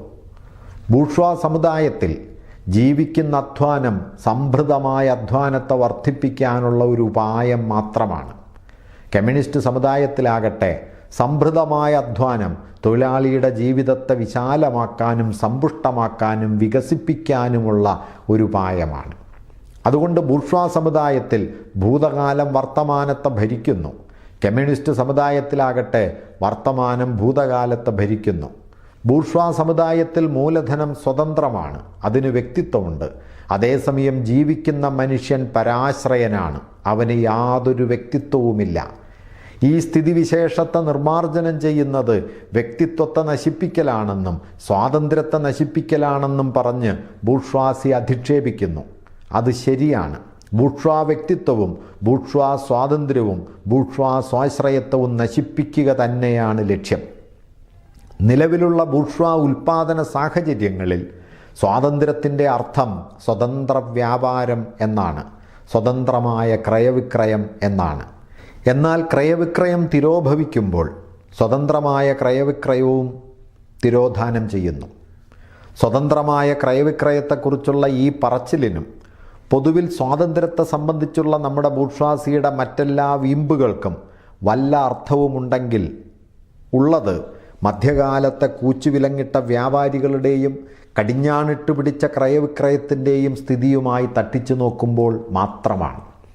എന്നാൽ ക്രയവിക്രയത്തിൻ്റെയും ബൂർഷ്വാ ഉൽപ്പാദന സാഹചര്യങ്ങളുടെയും ബൂർഷ്വാസിയുടെ തന്നെയും കമ്മ്യൂണിസ്റ്റ് നിർമ്മാർജ്ജനവുമായി താരതമ്യപ്പെടുത്തുമ്പോൾ അവയ്ക്ക് യാതൊരർത്ഥവുമില്ല.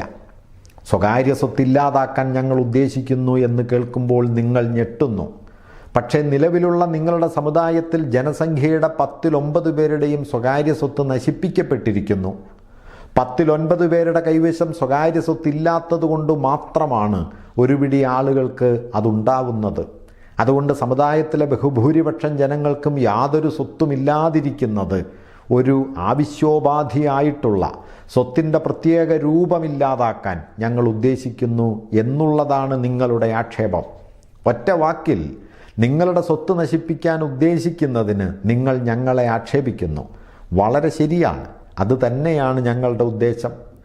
മൂലധനമോ പണമോ പാട്ടമോ ആയി കുത്തകയാക്കി വയ്ക്കാവുന്നൊരു സാമൂഹ്യ ശക്തിയായി അധ്വാനത്തെ മേലിൽ രൂപാന്തരപ്പെടുത്താൻ കഴിയാത്ത നിമിഷം മുതൽ, അതായത് വ്യക്തിയുടെ സ്വത്തിനെ ബൂർഷ്വാ സ്വത്താക്കി മൂലധനമാക്കി മാറ്റാനാവാത്ത നിമിഷം മുതൽ, ആ നിമിഷം മുതൽ വ്യക്തിത്വം അസ്തമിക്കുന്നു എന്ന് നിങ്ങൾ പറയുന്നു.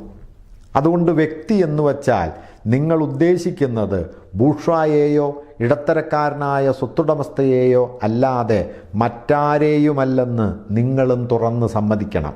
തീർച്ചയായും അയാളെ വഴിയിൽ നിന്ന് അടിച്ചു തുടച്ചു മാറ്റണം. അങ്ങനെ ഒരാൾ ഉണ്ടാകുന്നത് അസാധ്യമായി തീരണം. സമുദായത്തിൻ്റെ ഉൽപ്പന്നങ്ങളെ സ്വന്തമാക്കാനുള്ള അധികാരത്തെ കമ്മ്യൂണിസം ആർക്കും നഷ്ടപ്പെടുത്തുന്നില്ല. അത്തരം സ്വന്തമാക്കൽ കൊണ്ട് മറ്റുള്ളവരുടെ അധ്വാനത്തെ അടിമപ്പെടുത്താനുള്ള അധികാരം മാത്രമേ എടുത്തു കളയുന്നുള്ളൂ. സ്വകാര്യ സ്വത്ത് വേണ്ടെന്ന് വച്ചാൽ എല്ലാ ജോലിയും നിലയ്ക്കുമെന്നും സാർവലൗകികമായ ആലസ്യം നമ്മെ പിടികൂടുമെന്നും ഒരു തടസ്സവാദം ഉന്നയിക്കപ്പെടുന്നുണ്ട്. ഈ വാദമനുസരിച്ച് ബൂർഷ്വാ സമുദായം വെറും ആലസ്യം നിമിത്തം എത്രയോ മുമ്പ് തുലഞ്ഞു പോകേണ്ടതായിരുന്നു. കാരണം ആ സമുദായത്തിലെ പണിയെടുക്കുന്ന അംഗങ്ങൾ യാതൊന്നും സമ്പാദിക്കുന്നില്ല. എന്തെങ്കിലും സമ്പാദിക്കുന്നവർ യാതൊരു പണിയും എടുക്കുന്നുമില്ല. മൂലധനമെന്നതില്ലാതായി കഴിഞ്ഞാൽ കൂലിവേല സാധ്യമല്ലാതാവും എന്ന പുനരുക്തിയുടെ മറ്റൊരു പ്രകട രൂപം മാത്രമാണ് ഈ ആക്ഷേപം ആകെ തന്നെ. ഭൗതികോൽപ്പന്നങ്ങൾ ഉൽപ്പാദിപ്പിക്കുകയും സ്വന്തമാക്കുകയും ചെയ്യുന്നതിൻ്റെ കമ്മ്യൂണിസ്റ്റ് രീതിക്കെതിരായി കൊണ്ടുവന്നിട്ടുള്ള എല്ലാ തടസ്സവാദങ്ങളും അതുപോലെ ബുദ്ധിപരമായ ഉൽപ്പന്നങ്ങൾ ഉൽപ്പാദിപ്പിക്കുകയും സ്വന്തമാക്കുകയും ചെയ്യുന്നതിനുള്ള കമ്മ്യൂണിസ്റ്റ് രീതികൾക്കെതിരായും ഉന്നയിക്കപ്പെടുന്നുണ്ട്. ബൂർഷ്വായുടെ ദൃഷ്ടിയിൽ വർഗസ്വത്തിൻ്റെ തിരോധാനം ഉൽപ്പാദനത്തിൻ്റെ തന്നെ തിരോധാനമാകുന്നത് പോലെ തന്നെ അയാളുടെ ദൃഷ്ടിയിൽ വർഗസംസ്കാരത്തിൻ്റെ തിരോധാനം എല്ലാ സംസ്കാരത്തിൻ്റെയും തിരോധാനത്തിന് തുല്യമാണ്. ഏതൊരു സംസ്കാരത്തിൻ്റെ നാശത്തെ ചൊല്ലിയാണോ അയാൾ കണ്ണുനീർ വാർക്കുന്നത്, ആ സംസ്കാരം ബഹുഭൂരിപക്ഷം ജനങ്ങൾക്കും വെറും യന്ത്രമായി പണിയെടുക്കാനുള്ള ഒരു പരിശീലനം മാത്രമാണ്. എന്നാൽ സ്വാതന്ത്ര്യം, സംസ്കാരം, നിയമം മുതലായവയെ സംബന്ധിച്ച നിങ്ങളുടെ ബൂർഷ്വാ ധാരണകളുടെ മാനദണ്ഡം വച്ച് ബൂർഷ്വാ സ്വത്തില്ലാതാക്കാനുള്ള ഞങ്ങളുടെ ഉദ്ദേശത്തെ അളന്നു നോക്കുന്നിടത്തോളം നിങ്ങൾ ഞങ്ങളുമായി വഴക്കടിക്കാൻ വരേണ്ട. നിങ്ങളുടെ വർഗത്തിൻ്റെ അഭീഷ്ടത്തെ, അതിൻ്റെ സത്തായ സ്വഭാവത്തെയും ദിശാമുഖത്തെയും നിർണയിക്കുന്നത് നിങ്ങളുടെ വർഗത്തിൻ്റെ നിലനിൽപ്പിൻ്റെ സാമ്പത്തികോപാധികളാണ്. നിങ്ങളുടെ വർഗത്തിൻ്റെ അഭീഷ്ടത്തെ എല്ലാവർക്കും വേണ്ടിയുള്ള നിയമമാക്കി മാറ്റിയതാണ് നിങ്ങളുടെ നീതിന്യായ ശാസ്ത്രം. അതുപോലെ തന്നെ നിങ്ങളുടെ ആശയങ്ങൾ നിങ്ങളുടെ ബൂർഷ്വാ ഉൽപ്പാദനത്തിൻ്റെയും ബൂർഷ്വാ സ്വത്തിൻ്റെയും സാഹചര്യങ്ങളുടെ ഒരു ബാഹ്യ വളർച്ച മാത്രമാണ്. നിങ്ങളുടെ ഇന്നത്തെ ഉൽപ്പാദന രീതിയിൽ നിന്നും സ്വത്തുടമയുടെ രൂപത്തിൽ നിന്നും ഉടലെടുക്കുന്ന സാമൂഹ്യ രൂപങ്ങളെ, ഉൽപ്പാദനത്തിൻ്റെ പുരോഗതിയിൽ ഉയർന്നു വരികയും തിരോഭവിക്കുകയും ചെയ്യുന്ന ചരിത്രപരമായ ബന്ധങ്ങളെ, പ്രകൃതിയുടെയും യുക്തിയുടെയും സനാതന നിയമങ്ങളാക്കി മാറ്റാൻ നിങ്ങളെ പ്രേരിപ്പിക്കുന്ന സ്വാർത്ഥപരമായ ഈ അബദ്ധധാരണ നിങ്ങളുടെ മുൻഗാമികളായ എല്ലാ ഭരണാധികാരി വർഗങ്ങൾക്കും ഉണ്ടായിരുന്നതാണ്. പ്രാചീന സ്വത്തിൻ്റെ കാര്യത്തിൽ നിങ്ങൾ വ്യക്തമായി കാണുന്നത്, ഫ്യൂഡൽ സ്വത്തിൻ്റെ കാര്യത്തിൽ നിങ്ങൾ തുറന്ന് സമ്മതിക്കുന്നത്, നിങ്ങളുടെ സ്വന്തം സ്വത്തിൻ്റെ ബൂർഷ്വാരൂപത്തെ സംബന്ധിച്ചിടത്തോളം തുറന്ന് സമ്മതിക്കാൻ തീർച്ചയായും നിങ്ങൾക്ക് അനുവാദമില്ലല്ലോ. കുടുംബത്തെ ഇല്ലാതാക്കുക. കമ്മ്യൂണിസ്റ്റുകാരുടെ ഈ നികൃഷ്ടമായ നിർദ്ദേശം കേട്ടാൽ അങ്ങേയറ്റത്തെ സമൂല പരിവർത്തനവാദികൾക്ക് കൂടി കലികയറും. ഇന്നത്തെ കുടുംബത്തിൻ്റെ, ബൂർഷ്വാ കുടുംബത്തിൻ്റെ അടിസ്ഥാനം എന്താണ്? മൂലധനം, സ്വകാര്യ ലാഭം. പൂർണ്ണ വളർച്ചയെത്തിയ രൂപത്തിൽ ഈ കുടുംബം നിലനിൽക്കുന്നത് ബൂർഷ്വാസികൾക്കിടയിൽ മാത്രമാണ്. എന്നാൽ ഈ സ്ഥിതിയുടെ മറുവശം തൊഴിലാളികൾക്കിടയിലുള്ള കുടുംബജീവിതത്തിൻ്റെ പ്രായോഗികമായ അഭാവത്തിലും പരസ്യമായ വ്യഭിചാരവൃത്തിയിലും കാണാം. ഈ മറുവശം അപ്രത്യക്ഷമായാൽ ബൂർഷ്വാ കുടുംബവും സ്വാഭാവികമായി അപ്രത്യക്ഷമാകും. മൂലധനം അപ്രത്യക്ഷമാകുന്നതോടെ രണ്ടും അപ്രത്യക്ഷമാകും. മാതാപിതാക്കൾ കുട്ടികളെ ചൂഷണം ചെയ്യുന്നത് അവസാനിപ്പിക്കാൻ ഞങ്ങൾ ആഗ്രഹിക്കുന്നുണ്ടെന്ന് നിങ്ങൾ ഞങ്ങളുടെ മേൽ കുറ്റം ആരോപിക്കുന്നുണ്ടോ? ഈ കുറ്റം ഞങ്ങൾ സമ്മതിക്കുന്നു. പക്ഷേ നിങ്ങൾ പറയും, കുടുംബ വിദ്യാഭ്യാസത്തിൻ്റെ സ്ഥാനത്ത് സമൂഹ വിദ്യാഭ്യാസം കൊണ്ടുവരുമ്പോൾ ഏറ്റവും പാവനമായ ബന്ധങ്ങളെ ഞങ്ങൾ നശിപ്പിക്കുകയാണെന്ന്. അപ്പോൾ നിങ്ങളുടെ വിദ്യാഭ്യാസമോ? അതും സാമൂഹ്യമല്ലേ? നിങ്ങൾ വിദ്യാഭ്യാസിക്കുന്ന സാമൂഹ്യ സാഹചര്യങ്ങളല്ലേ സ്കൂൾ വഴിക്കും മറ്റുമുള്ള പ്രത്യക്ഷമോ പരോക്ഷമായ ഇടപെടലല്ലേ അതിനെ നിർണയിക്കുന്നത്? വിദ്യാഭ്യാസത്തിൽ സമുദായം ഇടപെടുന്നത് കമ്മ്യൂണിസ്റ്റുകാരുടെ കണ്ടുപിടുത്തമൊന്നുമല്ല. ആ ഇടപെടലിൻ്റെ സ്വഭാവം മാറ്റാനും ഭരണാധികാരി വർഗത്തിൻ്റെ സ്വാധീനത്തിൽ നിന്ന് വിദ്യാഭ്യാസത്തെ രക്ഷിക്കാനും മാത്രമാണ് അവർ ശ്രമിക്കുന്നത്. ആധുനിക വ്യവസായത്തിൻ്റെ പ്രവർത്തനം മൂലം തൊഴിലാളികൾക്കിടയിലുള്ള എല്ലാ കുടുംബ ബന്ധങ്ങളും പിച്ചി ചീന്തപ്പെടുന്നതും അവരുടെ മക്കൾ വെറും വ്യാപാര സാമഗ്രികളും അധ്വാന ഉപകരണങ്ങളുമായി മാറ്റപ്പെടുന്നതും എത്രത്തോളം കൂടുതലാകുന്നുവോ, കുടുംബത്തെയും വിദ്യാഭ്യാസത്തെയും മാതാപിതാക്കളും മക്കളും തമ്മിലുള്ള പാവന ബന്ധങ്ങളെയും കുറിച്ചുള്ള ബൂർഷ്വാ ചപ്പടാച്ചി അത്രത്തോളം കൂടുതൽ മനം മടുപ്പിക്കുന്നതായി തീരുന്നു. പക്ഷേ കമ്മ്യൂണിസ്റ്റുകാരായ നിങ്ങൾ സ്ത്രീകളെ പൊതുവായി ഉപയോഗിക്കുമെന്ന് ബൂർഷ്വാസി ഏകസ്വരത്തിൽ മുറവിളി കൂട്ടുന്നു. ബൂർഷ്വാ തൻ്റെ ഭാര്യയെ വെറുമൊരു ഉൽപ്പാദനോപകരണമായിട്ടാണ് കാണുന്നത്. ഉൽപ്പാദനോപകരണങ്ങളെ പൊതുവായി ഉപയോഗിക്കാൻ പോവുകയാണെന്ന് അയാൾ കേൾക്കുന്നു. അപ്പോൾ സ്വാഭാവികമായി എല്ലാവർക്കും പൊതുവിലുള്ളതായി തീരുകയെന്ന ഗതി സ്ത്രീകൾക്കും വന്നു ചേരുമെന്ന നിഗമനത്തിലെത്താനേ അയാൾക്ക് കഴിയുന്നുള്ളൂ. വെറും ഉൽപ്പാദനോപകരണങ്ങൾ ആയിരിക്കുകയെന്ന സ്ത്രീകളുടെ ഇന്നത്തെ നില അവസാനിപ്പിക്കുകയാണ് യഥാർത്ഥ ലക്ഷ്യമെന്ന് ഒരു നേരിയ സംശയം പോലും അയാൾക്കില്ല. പോരെങ്കിൽ കമ്മ്യൂണിസ്റ്റുകാർ സ്ത്രീകളെ പരസ്യമായും ഔദ്യോഗികമായും പൊതുവായി ഉപയോഗിക്കാൻ പോവുകയാണെന്ന ഭാവത്തിൽ നമ്മുടെ ബൂർഷ്വാകൾ പ്രകടിപ്പിക്കുന്ന ധാർമ്മിക രോഷത്തേക്കാൾ പരിഹാസ്യമായി മറ്റൊന്നുമില്ല. സ്ത്രീകളുടെ മേൽ പൊതു ഉടമ ഏർപ്പെടുത്തേണ്ട യാതൊരാവശ്യവും കമ്മ്യൂണിസ്റ്റുകാർക്കില്ല. മുക്കാലും അനാദികാലം മുതൽക്കേ അത് നിലനിന്ന് പോന്നിട്ടുണ്ട്. സ്വന്തം കീഴിലുള്ള തൊഴിലാളികളുടെ ഭാര്യമാരെയും പുത്രിമാരെയും കൊണ്ട് സംതൃപ്തരാവാതെ പൊതുവേശ്യകളുടെ കാര്യം പോകട്ടെ, നമ്മുടെ ബൂർഷ്വാകൾ അന്യോന്യം ഭാര്യമാരെ വ്യഭിചരിക്കുന്നതിൽ അങ്ങേയറ്റം ആനന്ദം കൊള്ളുന്നു. ബൂർഷ്വാ വിവാഹം വാസ്തവത്തിൽ ഭാര്യമാരെ പൊതുവിൽ ഉപയോഗിക്കുന്ന ഒരു സമ്പ്രദായമാണ്. അപ്പോൾ കപടനാട്യത്തോടെ ഒളിച്ചു വച്ചിട്ടുള്ള സ്ത്രീകളെ പൊതുവായി ഉപയോഗിക്കുന്ന ഏർപ്പാടിൻ്റെ സ്ഥാനത്ത് അതിനെ പരസ്യമായി നിയമവിധേയമാക്കാൻ ആഗ്രഹിക്കുന്നു എന്ന് മാത്രമേ വേണമെങ്കിൽ കമ്മ്യൂണിസ്റ്റുകാരെ പറ്റി ആക്ഷേപിക്കാൻ കഴിയുകയുള്ളൂ. ഏതായാലും ഇന്നത്തെ ഉൽപ്പാദന സമ്പ്രദായം അവസാനിപ്പിച്ചാൽ ആ സമ്പ്രദായത്തിൻ്റെ സന്തതിയായ സ്ത്രീകളെ പൊതുവായി ഉപയോഗിക്കലും, അതായത് രഹസ്യവും പരസ്യവുമായ വ്യഭിചാരവും അവസാനിക്കുമെന്ന് സ്വയം വ്യക്തമാണ്. കമ്മ്യൂണിസ്റ്റുകാരെക്കുറിച്ചുള്ള മറ്റൊരാക്ഷേപം അവർ രാജ്യങ്ങളെയും ദേശീയ ജനസമുദായങ്ങളെയും ഇല്ലാതാക്കാൻ ആഗ്രഹിക്കുന്നു എന്നതാണ്. തൊഴിലാളികൾക്ക് രാജ്യമില്ല, അവർക്കില്ലാത്തത് അവരിൽ നിന്ന് നമുക്കെടുക്കാനാവില്ല. തൊഴിലാളി വർഗത്തിന് ആദ്യമായി രാഷ്ട്രീയാധിപത്യം നേടേണ്ടതുള്ളതുകൊണ്ട്, രാഷ്ട്രത്തിൻ്റെ നേതൃവർഗമായി ഉയരേണ്ടതുള്ളതുകൊണ്ട്, സ്വയം രാഷ്ട്രമായി തീരേണ്ടതുള്ളതുകൊണ്ട് അവർ അത്രത്തോളം ദേശീയമാണ്. പക്ഷേ ആ വാക്കിൻ്റെ ബൂർഷ്വാ അർത്ഥത്തിലല്ല. ബൂർഷ്വാസിയുടെ വളർച്ചയുടെ, വ്യാപാര സ്വാതന്ത്ര്യത്തിൻ്റെ, ലോകകമ്പോളത്തിൻ്റെ ഉൽപ്പാദന രീതിയിലും തദനുസൃതമായ ജീവിത സാഹചര്യങ്ങളിലും ഉണ്ടായിട്ടുള്ള ഐകരൂപ്യത്തിൻ്റെ ഫലമായി ദേശഭേദങ്ങളും ജനതകൾ തമ്മിലുള്ള വൈര്യങ്ങളും ദിനം പ്രതി അധികമധികം അപ്രത്യക്ഷമായി കൊണ്ടിരിക്കുകയാണ്. തൊഴിലാളി വർഗത്തിൻ്റെ ആധിപത്യം അവ ഇനിയും കൂടുതൽ വേഗത്തിൽ അപ്രത്യക്ഷമാകാൻ ഇടയാക്കും. തൊഴിലാളി വർഗത്തിൻ്റെ മോചനത്തിനുള്ള ആദ്യത്തെ ഉപാധികളിലൊന്ന് മുന്നണിയിൽ നിൽക്കുന്ന പരിഷ്കൃത രാജ്യങ്ങളെങ്കിലും ഏകോപിച്ച് പ്രവർത്തിക്കുക എന്നതാണ്. ഒരു വ്യക്തി മറ്റൊരു വ്യക്തിയെ ചൂഷണം ചെയ്യുന്നതിന് അറുതി വരുത്തുന്ന അതേ തോതിൽ തന്നെ ഒരു രാഷ്ട്രം മറ്റൊരു രാഷ്ട്രത്തെ ചൂഷണം ചെയ്യുന്നതിനും അറുതി വരും. ഒരു രാജ്യത്തെ വർഗങ്ങൾ തമ്മിലുള്ള വൈരമില്ലാതാകുന്ന അതേ തോതിൽ തന്നെ ഒരു രാഷ്ട്രത്തിന് മറ്റൊരു രാഷ്ട്രത്തോടുള്ള ശത്രുതയും ഇല്ലാതാകും. മതപരവും ദാർശനികവും പൊതുവിൽ പ്രത്യയശാസ്ത്രപരവുമായ നിലപാടിൽ നിന്ന് കമ്മ്യൂണിസത്തിനെതിരായി കൊണ്ടുവന്നിട്ടുള്ള ആക്ഷേപങ്ങൾ കാര്യമായ പരിശോധന അർഹിക്കുന്നില്ല.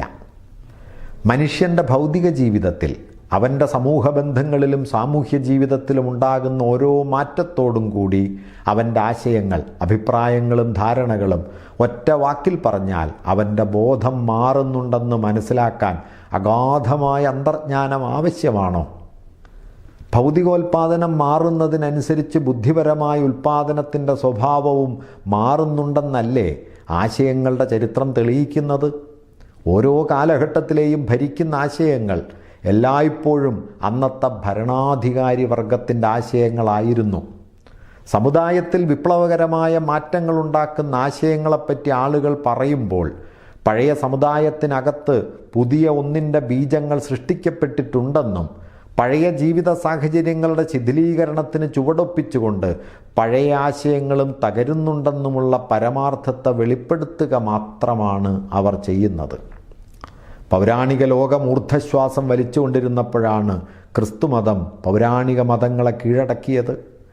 ക്രിസ്തീയ ആശയങ്ങൾ 18-ാം നൂറ്റാണ്ടിൽ യുക്തിവാദപരമായ ആശയങ്ങളുടെ മുമ്പിൽ കീഴടങ്ങിയപ്പോൾ അന്നത്തെ വിപ്ലവകാരിയായ ബൂർഷ്വാസിയോട് ഫ്യൂഡൽ സമുദായം അതിൻ്റെ മരണപ്പോർ നടത്തുകയായിരുന്നു.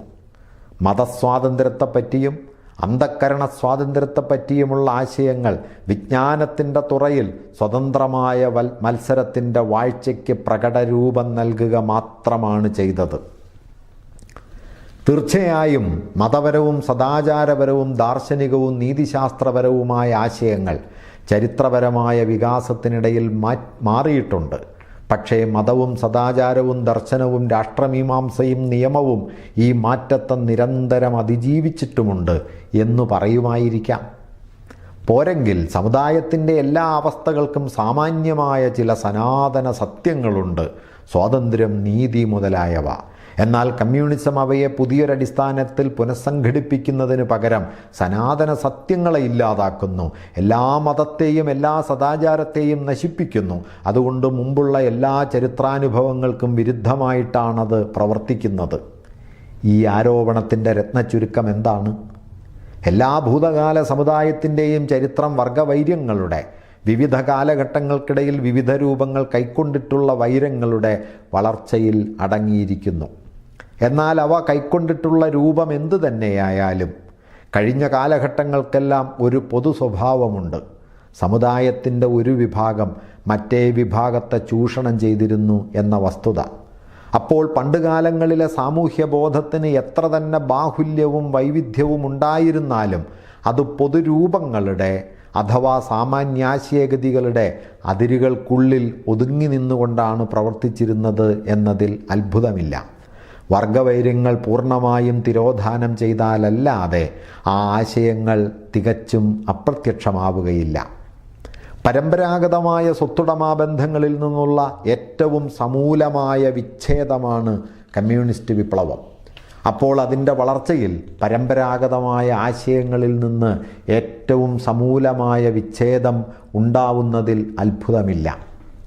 കമ്മ്യൂണിസത്തോടുള്ള ബൂർഷ്വാ ആക്ഷേപങ്ങളെപ്പറ്റിയുള്ള പരാമർശം നമുക്ക് അവസാനിപ്പിക്കാം. തൊഴിലാളി വർഗത്തെ ഭരണാധികാരി വർഗത്തിൻ്റെ നിലയിലേക്ക് ഉയർത്തുക, ജനാധിപത്യത്തിനു വേണ്ടിയുള്ള സമരത്തിൽ വിജയം നേടുക, ഇതാണ് തൊഴിലാളി വർഗത്തിൻ്റെ വിപ്ലവത്തിലെ ആദ്യപടിയെന്ന് നാം മുകളിൽ കണ്ടു. ബൂർഷ്വാസിയുടെ പക്കൽ നിന്ന് എല്ലാ മൂലധനവും പടിപടിയായി പിടിച്ചെടുക്കാനും സർക്കാരിൻ്റെ, അതായത് ഭരണാധികാരി വർഗമായി സംഘടിച്ചിട്ടുള്ള തൊഴിലാളി വർഗത്തിൻ്റെ കൈകളിൽ എല്ലാ ഉൽപ്പാദനോപകരണങ്ങളും കേന്ദ്രീകരിക്കാനും ആവുന്നത്ര വേഗം ഉൽപ്പാദന ശക്തികളുടെ ആകത്തുക വർദ്ധിപ്പിക്കാനും വേണ്ടി തൊഴിലാളി വർഗം അതിൻ്റെ രാഷ്ട്രീയാധിപത്യത്തെ ഉപയോഗിക്കും.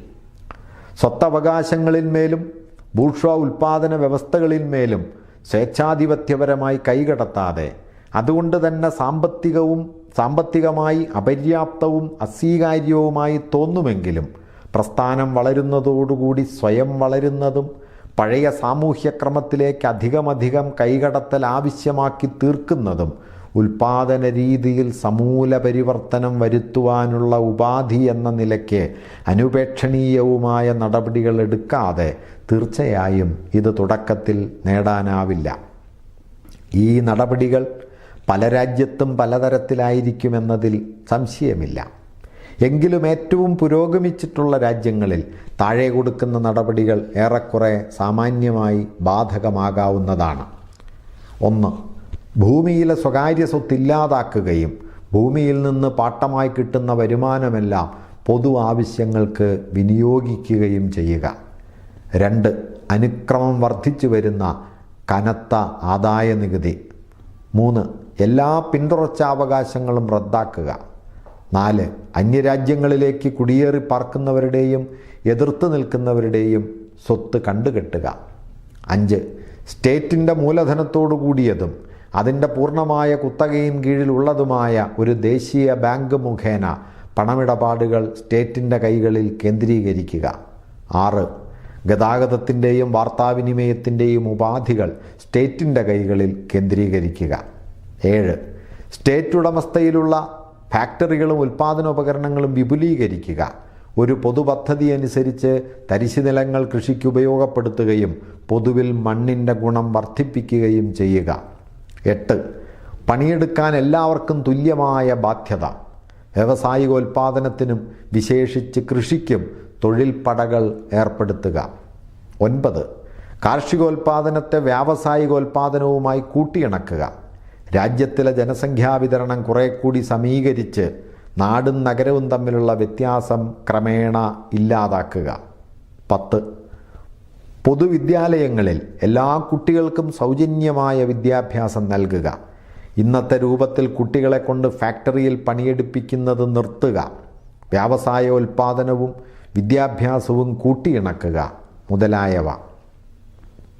ഈ വികാസഗതിയിൽ വർഗവ്യത്യാസമെല്ലാം ഇല്ലാതാവുകയും ഒരു വിപുല സമാജമായി സംഘടിപ്പിച്ചിട്ടുള്ള രാഷ്ട്രത്തിൻ്റെ കൈകളിൽ ഉൽപ്പാദനമെല്ലാം കേന്ദ്രീകരിക്കപ്പെടുകയും ചെയ്യുമ്പോൾ ഭരണാധികാരത്തിന് അതിൻ്റെ രാഷ്ട്രീയ സ്വഭാവം നഷ്ടപ്പെടും.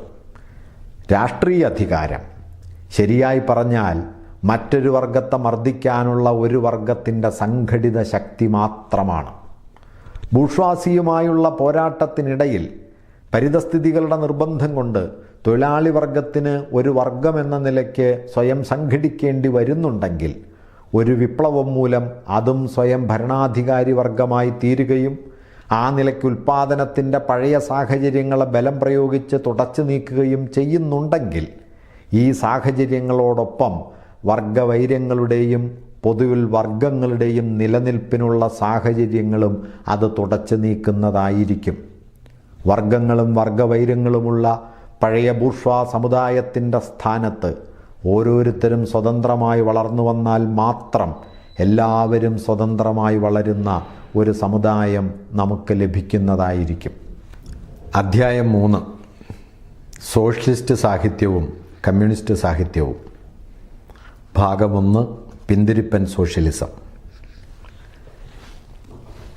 ചരിത്രപരമായ തങ്ങളുടെ സവിശേഷ സ്ഥാനം കാരണം ആധുനിക ബൂർഷ്വാ സമുദായത്തിനെതിരായ ലഘുലേഖകൾ എഴുതുക എന്നത് ഫ്രാൻസിലെയും ഇംഗ്ലണ്ടിലെയും പ്രഭുക്കന്മാരുടെ ജോലിയായിത്തീർന്നു. 1830 ജൂലൈ മാസത്തിൽ നടന്ന ഫ്രഞ്ച് വിപ്ലവത്തിലും ഇംഗ്ലണ്ടിലെ ഭരണപരിഷ്കാര പ്രക്ഷോഭത്തിലും ഈ പ്രഭുക്കന്മാർ വീണ്ടും വെറുക്കപ്പെട്ട പുത്തൻ പണക്കാരുടെ മുമ്പിൽ മുട്ടുകുത്തി. അതോടുകൂടി ഗൗരവത്തോടുകൂടിയ ഒരു രാഷ്ട്രീയ സമരം ഇനി തീരെ സാധ്യമല്ലെന്ന് വന്നു. ഈ സാഹിത്യ പോരാട്ടം മാത്രമേ ഇനി സാധ്യമായിരുന്നുള്ളൂ. എന്നാൽ സാഹിത്യരംഗത്ത് പോലും റെസ്റ്റോറേഷൻ കാലഘട്ടത്തിലെ പഴയ മുറവിളി സാധ്യമല്ലായിരുന്നു. അനുകമ്പ ഉണർത്താൻ വേണ്ടി പ്രത്യക്ഷത്തിൽ സ്വന്തം താൽപ്പര്യങ്ങളെ അവഗണിക്കാനും ചൂഷിതരായ തൊഴിലാളി വർഗത്തിൻ്റെ മാത്രം താൽപ്പര്യം മുൻനിർത്തിക്കൊണ്ട് ബൂർഷ്വാസിക്കെതിരായ കുറ്റപത്രം തയ്യാറാക്കാനും പ്രഭുവർഗം നിർബന്ധിതമായി. അങ്ങനെ തങ്ങളുടെ പുതിയ യജമാനനെപ്പറ്റി പരിഹാസപ്പാട്ട് പാടിക്കൊണ്ടും ആസന്നമായ വിപത്തിനെക്കുറിച്ച് അയാളുടെ ചെവിയിൽ ദുരുദ്ദേശപൂർണമായ പ്രവചനങ്ങൾ മന്ത്രിച്ചുകൊണ്ടും അവർ പകവീട്ടാൻ തുടങ്ങി. ഇതാണ് ഫ്യൂഡൽ സോഷ്യലിസം. ഇങ്ങനെയാണ് ഫ്യൂഡൽ സോഷ്യലിസം ആവിർഭവിച്ചത്. അത് പകുതി വിലാപമാണ്, പകുതി പരിഹാസമാണ്, പകുതി ഭൂതകാലത്തിൻ്റെ പ്രതിധ്വനിയാണ്, പകുതി ഭാവിയെപ്പറ്റിയുള്ള ഭീഷണിയും. ചിലപ്പോഴൊക്കെ അതിൻ്റെ രൂക്ഷവും സരസവും മൂർച്ചയേറിയതുമായ വിമർശനം വഴി ബൂർഷ്വാസിയുടെ ഹൃദയത്തിൻ്റെ മർമ്മത്തിൽ തന്നെ ആഞ്ഞടിക്കുന്നുണ്ടെങ്കിലും ആധുനിക ചരിത്രത്തിൻ്റെ ഗതി മനസ്സിലാക്കാനുള്ള തികഞ്ഞ കഴിവുകേട് നിമിത്തം അത് ഫലത്തിൽ എന്നും പരിഹാസ്യമായിരുന്നു. ജനങ്ങളെ സ്വന്തം ഭാഗത്ത് അണിനിരത്താൻ വേണ്ടി നാടുവാഴി പ്രഭുക്കന്മാർ തൊഴിലാളികളുടെ പിച്ചപ്പാളയാണ് പതാകയ്ക്ക് പകരം മുമ്പിൽ പിടിച്ചത്. പക്ഷേ ജനങ്ങൾ അവരുടെ കൂടെ ചേർന്നപ്പോഴെല്ലാം നാടുവാഴി പ്രബുദ്ധത്തിൻ്റെ പഴയ കുലച്ചിഹ്നങ്ങൾ അവരുടെ പിന്നാമ്പുറത്ത് കാണുകയാൽ തീരെ അനാദരവോടെ ഉറക്ക ചിരിച്ചുകൊണ്ട് അവരെ ഉപേക്ഷിക്കുകയാണുണ്ടായത്. ഫ്രഞ്ച് ലെജിറ്റിമിസ്റ്റുകാരിൽ ഒരു വിഭാഗവും യുവ ഇംഗ്ലണ്ട് കക്ഷിക്കാരും ഇതേ കാഴ്ച പ്രദർശിപ്പിച്ചു. തങ്ങളുടെ ചൂഷണ രീതി ബൂർഷ്വാസിയുടേതിൽ നിന്ന് വ്യത്യസ്തമാണെന്ന് ചൂണ്ടിക്കാണിക്കുമ്പോൾ തികച്ചും വ്യത്യസ്തവും ഇന്ന് കാലഹരണം വന്നിട്ടുള്ളതുമായ സാഹചര്യങ്ങളിലും പരിതസ്ഥിതികളിലുമാണ് നാടുവാഴി പ്രഭുക്കൾ ചൂഷണം നടത്തിയിരുന്നതെന്ന് അവർ വിസ്മരിക്കുന്നു. തങ്ങളുടെ ഭരണത്തിൻ കീഴിൽ ആധുനിക തൊഴിലാളി വർഗം ഒരിക്കലും ഉണ്ടായിരുന്നില്ലെന്ന് ചൂണ്ടിക്കാണിക്കുമ്പോൾ അവരുടെ തന്നെ സാമൂഹ്യക്രമത്തിൻ്റെ അവശ്യ സന്തതിയാണ് ആധുനിക ബൂർഷ്വാസി എന്ന് അവർ വിസ്മരിക്കുന്നു. ഇത്രയും കഴിഞ്ഞാൽ പിന്നെ അവരുടെ വിമർശനത്തിൻ്റെ പിന്തിരിപ്പൻ സ്വഭാവത്തെ അവർ വളരെ കുറച്ച് മാത്രമേ മറച്ചുവെക്കുന്നുള്ളൂ. പഴയ സാമൂഹ്യക്രമത്തെ വേരോടെ പിഴുതെറിയാൻ വിധിക്കപ്പെട്ട ഒരു വർഗം ബൂർഷ്വാ ഭരണത്തിൻ കീഴിൽ വളർന്നുകൊണ്ടിരിക്കുന്നു എന്നുള്ളതാണ് ബൂർഷ്വാസിയുടെ പേരിലുള്ള അവരുടെ മുഖ്യമായ ആരോപണം. ഒരു തൊഴിലാളി വർഗത്തെ സൃഷ്ടിക്കുന്നു എന്നതിലധികം വിപ്ലവകാരിയായ ഒരു തൊഴിലാളി വർഗത്തെ സൃഷ്ടിക്കുന്നു എന്നതിലാണ് അവർ ബൂർഷ്വാസിയെ പഴിക്കുന്നത്. അതുകൊണ്ട് പ്രായോഗിക രാഷ്ട്രീയ പ്രവർത്തനത്തിൽ അവർ തൊഴിലാളി വർഗത്തിനെതിരായ എല്ലാ മർദ്ദന നടപടികൾക്കും കൂട്ടുനിൽക്കുന്നു. അവർ വീമ്പിളക്കുന്നത് എന്തു തന്നെയായാലും നിത്യജീവിതത്തിൽ അവർ വ്യവസായ വൃക്ഷത്തിൽ നിന്ന് ഉതിർന്നു വീഴുന്ന സ്വർണ്ണഫലങ്ങൾ പെറുക്കിയെടുക്കാനും കമ്പിളിയുടെയും പഞ്ചസാരയുടെയും വാറ്റുചാരായത്തിൻ്റെയും വ്യാപാരത്തിനായി സത്യവും സ്നേഹവും മാനവും വിൽക്കാനും മടിക്കുന്നില്ല. പുരോഹിതൻ എന്നും ജന്മിയുടെ കൈചേർത്ത് പിടിച്ചു നടന്നിട്ടുള്ളതുപോലെ തന്നെ പൗരോഹിത്യ സോഷ്യലിസം എന്നും ഫ്യൂഡൽ സോഷ്യലിസത്തിൻ്റെ കൂടെയാണ്. ക്രിസ്ത്യൻ സന്യാസത്തിനൊരു സോഷ്യലിസ്റ്റ് നിറം കൊടുക്കുന്നതിലും എളുപ്പമായി മറ്റൊന്നുമില്ല. ക്രിസ്തുമതം സ്വകാര്യ സ്വത്തിനെയും വിവാഹത്തെയും ഭരണകൂടത്തെയും അധിക്ഷേപിച്ചിട്ടില്ലേ? ഇവയ്ക്ക് പകരം ദാനധർമാദികളും ദരിദ്രജീവിതവും ബ്രഹ്മചര്യവും ഇന്ദ്രിയ നിഗ്രഹവും ആശ്രമവൃത്തിയും തിരുസഭാ മാതാവും വേണമെന്നത് പ്രസംഗിച്ചിട്ടില്ലേ? പ്രഭുവിൻ്റെ ഹൃദയവേദനകളെ ശുദ്ധീകരിക്കാൻ പുരോഹിതൻ തളിക്കുന്ന തീർത്ഥജലം മാത്രമാണ് Christian socialism. Petty bourgeois socialism feudal പ്രഭുവർഗം മാത്രമല്ല ബൂർഷ്വാസി നിമിത്തം നാശമടഞ്ഞത്. ആ വർഗത്തിൻ്റെ ജീവിതോപാധികൾ മാത്രമല്ല ആധുനിക ബൂർഷ്വാ സമുദായത്തിൻ്റെ അന്തരീക്ഷത്തിൽ വാടി നശിച്ചത്. മധ്യകാലത്തെ സ്വതന്ത്ര നഗരവാസികളും ചെറുകിട കൃഷിയുടമസ്ഥന്മാരുമാണ് ആധുനിക ബൂർഷ്വാസിയുടെ പൂർവികർ. വ്യാവസായികമായും വ്യാപാരപരമായും കുറച്ചു മാത്രം വളർന്നിട്ടുള്ള രാജ്യങ്ങളിൽ ഉയർന്നു വരുന്ന ബൂർഷ്വാസിയോടൊപ്പം ഈ രണ്ട് വർഗങ്ങളും ഇന്ന് ജീവിച്ചു പോരുന്നുണ്ട്. ആധുനിക നാഗരികത പൂർണ്ണമായി വളർന്നു കഴിഞ്ഞിട്ടുള്ള രാജ്യങ്ങളിൽ പുതിയൊരു പെറ്റി ബൂർഷ്വാ വർഗം രൂപം കൊണ്ടിട്ടുണ്ട്. തൊഴിലാളി വർഗത്തിനും ബൂർഷ്വാസിക്കും ഇടയ്ക്ക് ആടിക്കളിക്കുകയും ബൂർഷ്വാ സമുദായത്തിൻ്റെ ഒരു അനുബന്ധമെന്നോണം സദാ സ്വയം പുതുക്കുകയും ചെയ്യുന്ന ഒരു വർഗമാണിത്. എന്നാൽ മത്സരത്തിൻ്റെ പ്രവർത്തനം കൊണ്ട് ഈ വർഗത്തിൽപ്പെട്ട വ്യക്തികൾ നിരന്തരം തൊഴിലാളി വർഗത്തിൻ്റെ അണികളിലേക്ക് പിടിച്ചു തള്ളപ്പെടുന്നുണ്ട്. മാത്രമല്ല ആധുനിക വ്യവസായം വളർച്ച പ്രാപിക്കുന്നതോടുകൂടി ഇന്നത്തെ സമുദായത്തിലെ ഒരു സ്വതന്ത്ര വിഭാഗമെന്ന നിലയ്ക്ക് തങ്ങൾ തീരെ നശിച്ചു പോവുകയും വ്യവസായത്തിലും കൃഷിയിലും വ്യാപാരത്തിലും മറ്റും ആവശ്യമായ മേസ്ത്രിമാരും കാര്യസ്ഥന്മാരും പീഡികക്കാരും തങ്ങളുടെ സ്ഥാനം കരസ്ഥമാക്കുകയും ചെയ്യുന്ന ആ സന്ദർഭം അടുത്തു വരുന്നത് അവർ കാണുക പോലും ചെയ്യുന്നുണ്ട്.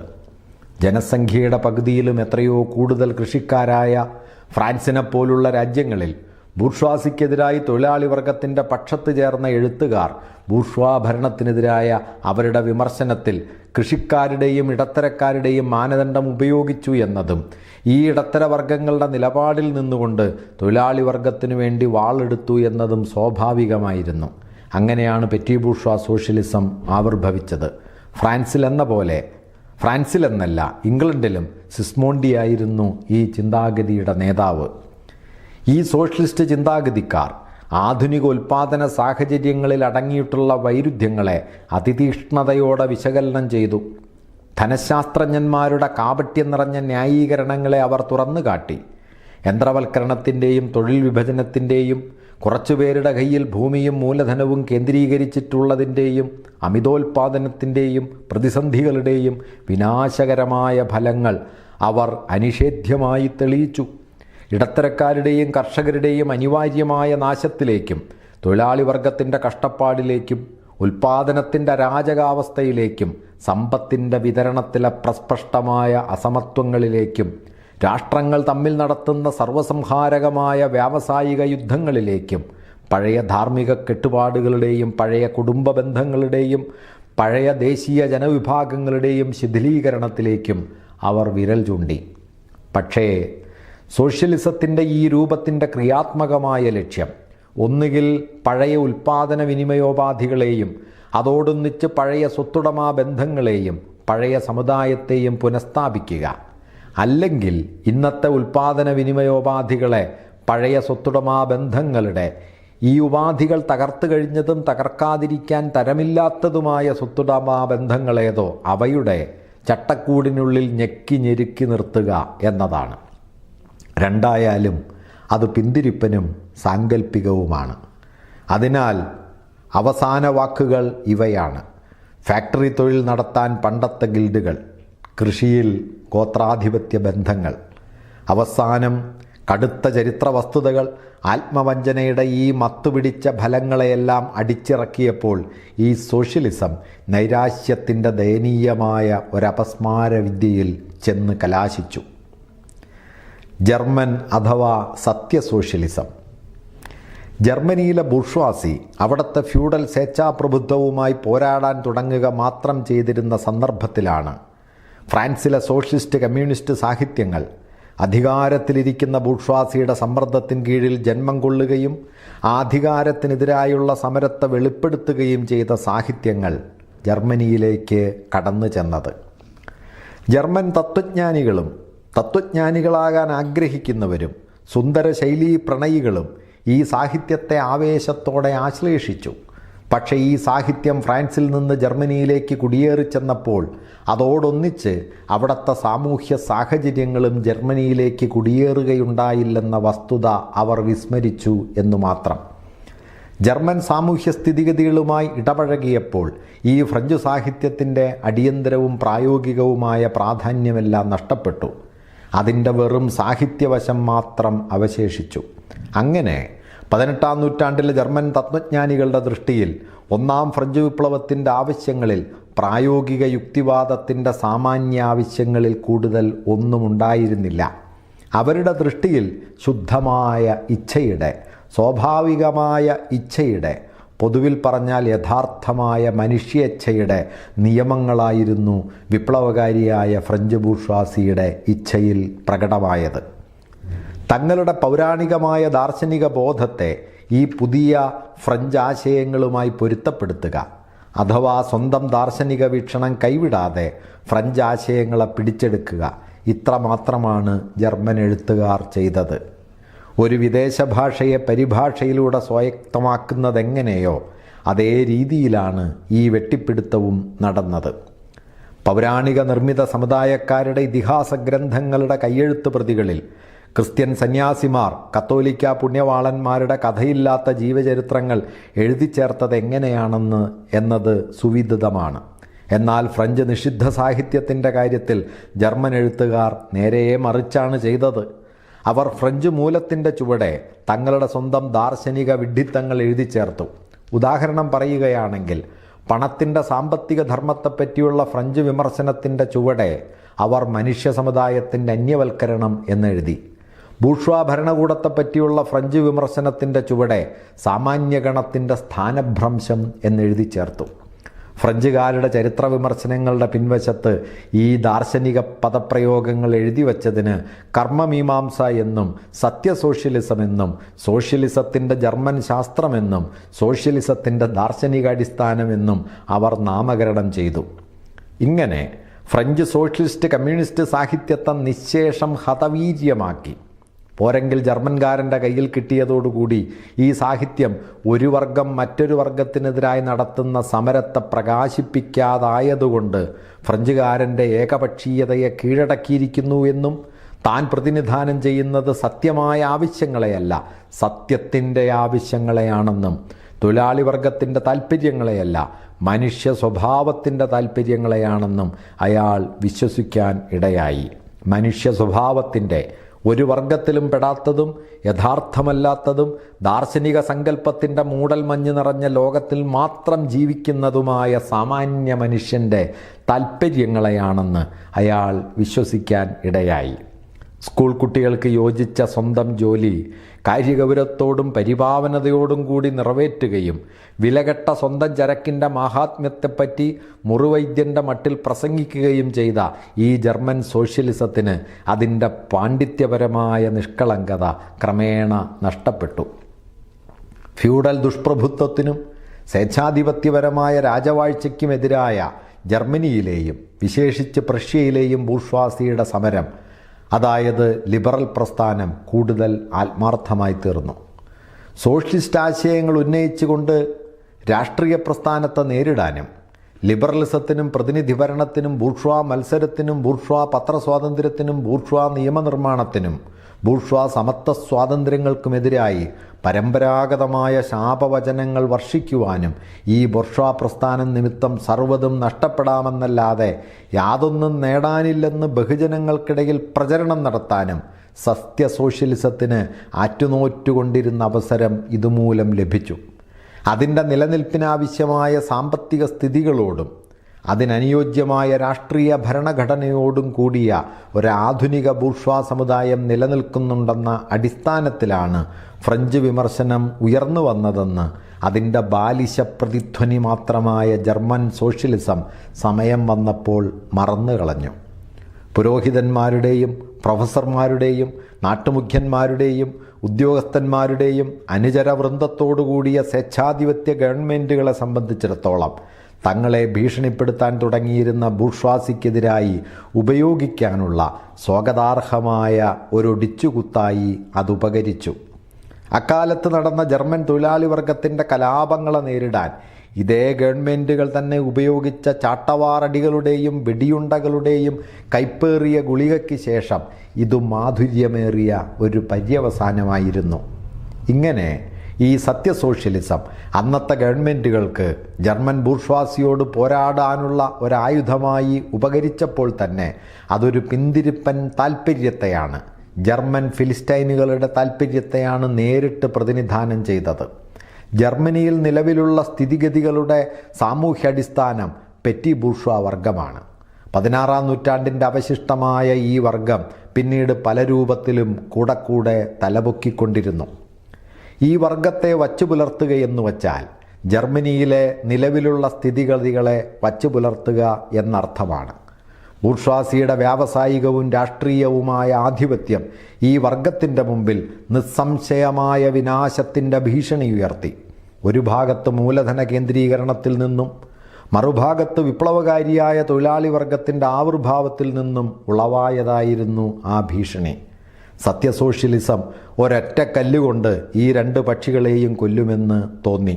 അതൊരു പകർച്ചവ്യാധി പോലെ പടർന്നു പിടിച്ചു.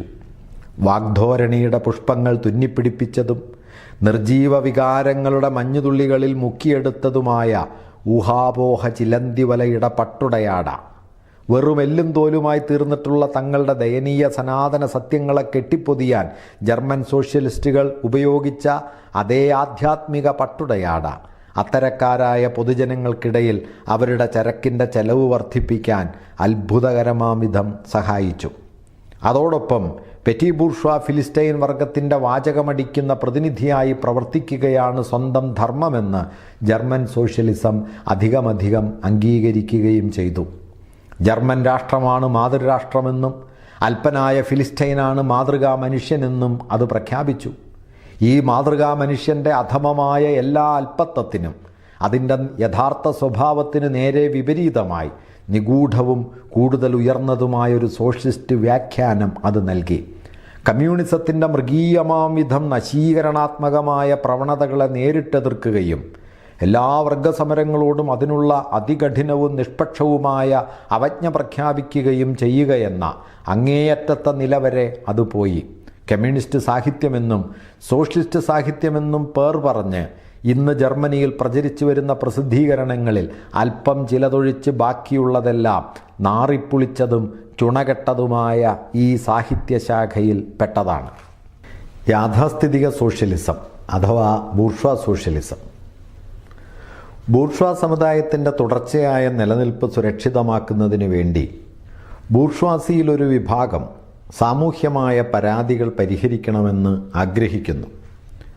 ധനശാസ്ത്രജ്ഞന്മാർ, പരോപകാരികൾ, മനുഷ്യസ്നേഹികൾ, തൊഴിലാളി വർഗത്തിൻ്റെ സ്ഥിതി ഭേദപ്പെടുത്തുന്നവർ, ധർമ്മസ്ഥാപന സംഘാടകർ, ജന്തുഹിംസാ നിവാരണ സംഘക്കാർ, മദ്യവർജന ഭ്രാന്തന്മാർ, എല്ലാ തരത്തിലും പെട്ട തട്ടിപ്പുകാരായ പരിഷ്കരണവാദികൾ എല്ലാം ഈ വിഭാഗത്തിൽപ്പെട്ടവരാണ്. മാത്രമല്ല, ഈ രൂപത്തിലുള്ള സോഷ്യലിസത്തെ സമ്പൂർണ്ണ വ്യവസ്ഥകളായി രൂപപ്പെടുത്തുകയും ചെയ്തിട്ടുണ്ട്. ഈ സോഷ്യലിസ്റ്റ് രൂപത്തിൻ്റെ ദൃഷ്ടാന്തമായി നമുക്ക് പ്രൂധോണിൻ്റെ ദാരിദ്ര്യത്തിൻ്റെ തത്വശാസ്ത്രം എടുക്കാം. ആധുനിക സാമൂഹ്യ സ്ഥിതിഗതികളുടെ ഫലമായുണ്ടാകുന്ന സമരങ്ങളും ആപത്തുകളും കൂടാതെ അവയുടെ ഗുണങ്ങളെല്ലാം കിട്ടണമെന്നാണ് സോഷ്യലിസ്റ്റ് ബൂർഷ്വാകളുടെ മോഹം. നിലവിലുള്ള സമുദായക്രമത്തിലെ വിപ്ലവ ശക്തികളെയും ശിഥിലീകരണ ഘടകങ്ങളെയും ഒഴിച്ചു നിർത്തിക്കൊണ്ട് ഈ സ്ഥിതിവിശേഷം നിലനിർത്തണമെന്ന് അവർ ആഗ്രഹിക്കുന്നു. തൊഴിലാളി വർഗമില്ലാത്ത ഒരു ബൂർഷ്വാസിക്ക് വേണ്ടിയാണ് അവർ ആശിക്കുന്നത്. തങ്ങൾ പരമാധികാരികളായിട്ടുള്ള ലോകമാണ് ഏറ്റവും മെച്ചപ്പെട്ടിട്ടുള്ളതെന്ന് ബൂർഷ്വാസി സ്വാഭാവികമായും ധരിക്കുന്നു. സുഖകരമായ ഈ ധാരണയെ ബൂർഷ്വാ സോഷ്യലിസം ഏതാണ്ട് സമ്പൂർണമായ ഒരു വിവിധ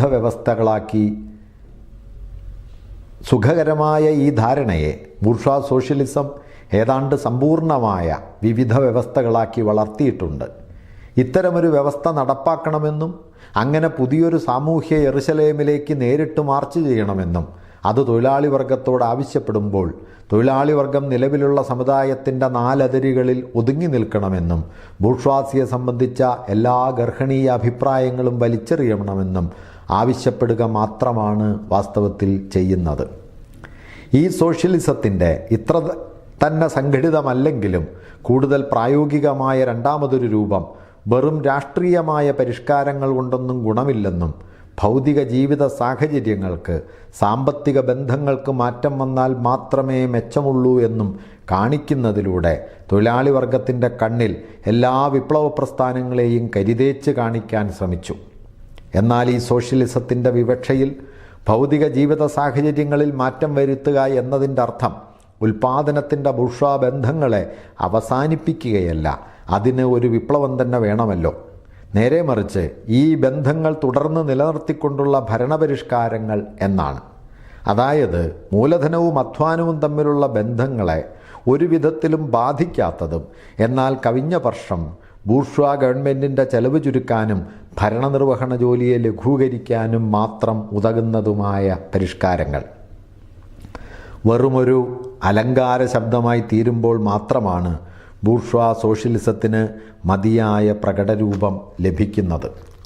സ്വതന്ത്ര വ്യാപാരം തൊഴിലാളി വർഗത്തിൻ്റെ ഗുണത്തിനു വേണ്ടി, സംരക്ഷണ ചുങ്കങ്ങൾ തൊഴിലാളി വർഗത്തിൻ്റെ ഗുണത്തിനു വേണ്ടി, ജയിൽ പരിഷ്കാരം തൊഴിലാളി വർഗത്തിൻ്റെ ഗുണത്തിനു വേണ്ടി. ഇതാണ് ബൂർഷ്വാ സോഷ്യലിസത്തിൻ്റെ അവസാന വാക്ക്. അതിൽ കാര്യമായി എടുത്തിട്ടുള്ള ഒരൊറ്റ വാക്ക്. ഇതിനെ ഇങ്ങനെ ചുരുക്കി പറയാം: ബൂർഷ്വായായിരിക്കുന്നത് തൊഴിലാളി വർഗത്തിൻ്റെ ഗുണത്തിനു വേണ്ടിയാണ്. ഭാഗം 3. വിമർശന സാങ്കല്പിക സോഷ്യലിസവും കമ്മ്യൂണിസവും. മഹത്തായ ഓരോ ആധുനിക വിപ്ലവത്തിലും ബബ്യോഫും മറ്റും ചെയ്തിട്ടുള്ളതുപോലെ തൊഴിലാളി വർഗത്തിൻ്റെ ആവശ്യങ്ങളെ എന്നും ഉയർത്തിപ്പിടിച്ചിട്ടുള്ള സാഹിത്യത്തെപ്പറ്റിയല്ല ഞങ്ങളിവിടെ സൂചിപ്പിക്കുന്നത്. ഫ്യൂഡൽ സമുദായത്തെ മറിച്ചിട്ടുകൊണ്ടിരുന്ന ഘട്ടത്തിലെ സാർവത്രിക കോളിളക്കത്തിനിടയിൽ സ്വന്തം ലക്ഷ്യങ്ങൾ നേടാൻ തൊഴിലാളി വർഗം നടത്തിയ ആദ്യത്തെ പ്രത്യക്ഷ സംരംഭങ്ങൾ അവശ്യം പരാജയത്തിൽ കലാശിച്ചു. ഇതിനുള്ള കാരണം തൊഴിലാളി വർഗത്തിൻ്റെ അവികസിത സ്ഥിതിയും അതിൻ്റെ മോചനത്തിനാവശ്യമായ സാമ്പത്തികോപാധികളുടെ അഭാവവും ആയിരുന്നു. ഈ ഉപാധികൾ ഇനിയും സൃഷ്ടിക്കപ്പെടേണ്ടതായിട്ടാണ് ഇരുന്നത്. ആസന്നമായ ബൂർഷ്വാ യുഗത്തിന് മാത്രമേ അവയെ സൃഷ്ടിക്കാൻ കഴിയുമായിരുന്നുള്ളൂ. തൊഴിലാളി വർഗത്തിൻ്റെ ഈ പ്രഥമ സംരംഭങ്ങളെ അനുഗമിച്ചുണ്ടായ വിപ്ലവ സാഹിത്യത്തിന് അവശ്യമൊരു പിന്തിരിപ്പൻ സ്വഭാവമുണ്ടായിരുന്നു. ഏറ്റവും പ്രാകൃതമായ രൂപത്തിലുള്ള സാർവലൗകികമായ സർവസംഘ പരിത്യാഗവും സാമൂഹ്യ സമീകരണവുമാണ് അത് പഠിപ്പിച്ചത്. സോഷ്യലിസ്റ്റെന്നും കമ്മ്യൂണിസ്റ്റെന്നും ശരിക്കു വിളിക്കാവുന്ന സിദ്ധാന്തങ്ങൾ, അതായത് സാൻസിമോൺ, ഫ്യൂറെ, ഓവൻ തുടങ്ങിയവരുടെ സിദ്ധാന്തങ്ങൾ നിലവിൽ വരുന്നത് തൊഴിലാളി വർഗവും ബൂർഷ്വാസിയും തമ്മിലുള്ള സമരത്തിൻ്റെ മുൻവിവരിച്ച പ്രാരംഭഘട്ടത്തിലാണ്. ഈ വ്യവസ്ഥകളുടെ സ്ഥാപകന്മാർ വർഗവൈരങ്ങളും നിലവിലുള്ള സാമൂഹ്യക്രമത്തിലെ ക്ഷയോന്മുഖ ശക്തികളുടെ പ്രവർത്തനവും കാണുന്നു എന്നത് പരമാർത്ഥമാണ്. എന്നാൽ അന്ന് ശൈശയാവസ്ഥയിൽ മാത്രമായിരുന്ന തൊഴിലാളി വർഗം ചരിത്രപരമായ മുൻകൈയോ സ്വതന്ത്രമായ എന്തെങ്കിലും രാഷ്ട്രീയ പ്രസ്ഥാനമോ ഇല്ലാത്ത ഒരു വർഗമായിട്ടാണ് അവരുടെ കാഴ്ചയിൽപ്പെട്ടത്. വർഗവൈരത്തിൻ്റെ വികാസം വ്യവസായത്തിൻ്റെ വികാസവുമായി ചുവടൊപ്പിച്ച് നീങ്ങുന്നതുകൊണ്ട് അന്നത്തെ സാമ്പത്തിക സ്ഥിതിയിൽ തൊഴിലാളി വർഗത്തിൻ്റെ മോചനത്തിനാവശ്യമായ ഭൗതികോപാധികൾ അവർക്ക് കാണാൻ കഴിഞ്ഞില്ല. ഒരു പുതിയ സാമൂഹ്യശാസ്ത്രത്തെയും പുതിയ സാമൂഹ്യ നിയമങ്ങളെയും തേടിപ്പോകുന്നു. അതുകൊണ്ട് അവർ ഈ ഉപാധികളുടെ സൃഷ്ടിക്കാവശ്യമായ ഒരു പുതിയ സാമൂഹ്യശാസ്ത്രത്തെയും പുതിയ സാമൂഹ്യ നിയമങ്ങളെയും തേടിപ്പോകുന്നു. ചരിത്രത്തിൻ്റെ പ്രവർത്തനം അവർ സ്വന്തമായി കണ്ടുപിടിക്കുന്ന പ്രവർത്തനത്തിന് വഴങ്ങിക്കൊടുക്കണം. ചരിത്രപരമായി സൃഷ്ടിക്കപ്പെടുന്ന മോചനോപാധികൾ സങ്കല്പിതങ്ങളായ ഉപാധികൾക്ക് വഴിമാറിക്കൊടുക്കണം. ക്രമേണ സ്വമേധയാ വളരുന്ന തൊഴിലാളി വർഗത്തിൻ്റെ വർഗസംഘടന ഈ കണ്ടുപിടുത്തക്കാർ പ്രത്യേകം കെട്ടിച്ചമച്ചുണ്ടാക്കുന്ന ഒരു സമുദായത്തിൻ്റെ സംഘടനയ്ക്ക് വഴങ്ങണം. തങ്ങളുടെ സാമൂഹ്യ പദ്ധതികൾക്ക് വേണ്ടി പ്രചാരവേല നടത്തുകയും അവ നടപ്പിൽ വരുത്തുകയും ചെയ്യുക. ഇതുമാത്രമാണ് അവരുടെ സൃഷ്ടിയിൽ ഭാവി ചരിത്രത്തിൻ്റെ രത്നച്ചുരുക്കം. ഏറ്റവും കഷ്ടതയനുഭവിക്കുന്ന വർഗമെന്ന നിലയ്ക്ക് തൊഴിലാളി വർഗത്തിൻ്റെ താൽപ്പര്യങ്ങളെ മുഖ്യമായും ശ്രദ്ധിക്കണമെന്ന ബോധത്തോടു കൂടിയാണ് അവർ അവരുടെ പദ്ധതികൾ രൂപീകരിച്ചിട്ടുള്ളത്. ഏറ്റവും കഷ്ടതയനുഭവിക്കുന്ന വർഗമെന്ന നിലയ്ക്ക് മാത്രമേ അവരെ സംബന്ധിച്ചിടത്തോളം തൊഴിലാളി വർഗം നിലനിൽക്കുന്നുള്ളൂ.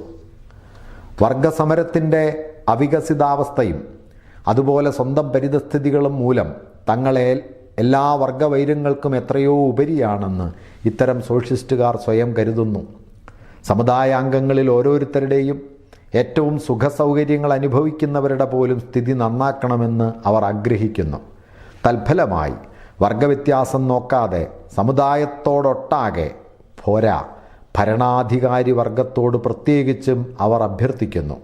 കാരണം തങ്ങളുടെ വ്യവസ്ഥ ജനങ്ങൾ ഒരിക്കൽ മനസ്സിലാക്കി കഴിഞ്ഞാൽ സാധ്യമായതിൽ ഏറ്റവും നല്ല സമുദായത്തിനുള്ള സാധ്യമായതിൽ ഏറ്റവും നല്ല പദ്ധതി അവർ അതിൽ എങ്ങനെ ദർശിക്കാതിരിക്കും? അതുകൊണ്ട് അവർ എല്ലാ രാഷ്ട്രീയ പ്രവർത്തനത്തെയും വിശേഷിച്ച് എല്ലാ വിപ്ലവ പ്രവർത്തനത്തെയും നിരസിക്കുന്നു. സമാധാനപരമായ മാർഗങ്ങൾ ഉപയോഗിച്ച് സ്വന്തം ലക്ഷ്യം നേടാമെന്നവർ ആഗ്രഹിക്കുന്നു.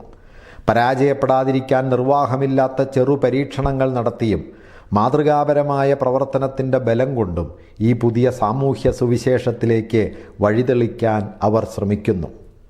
തൊഴിലാളി വർഗം അപ്പോഴും വളരെ അവികസിതമായൊരു നിലയിൽ കഴിയുകയും സ്വന്തം നിലയെപ്പറ്റി ഒരു കാൽപ്പനിക ബോധം മാത്രം വച്ചു പുലർത്തുകയും ചെയ്യുന്ന കാലത്ത് ഭാവി സമുദായത്തെ സംബന്ധിച്ച് വരച്ചു കാട്ടുന്ന ഇത്തരം സാങ്കല്പിക ചിത്രങ്ങൾ സമുദായത്തെ പൊതുവിൽ പുതുക്കിപ്പണിയണമെന്നുള്ള ആ വർഗത്തിൻ്റെ നൈസർഗികമായ അഭിലാഷങ്ങൾക്ക് അനുരൂപമാണ്.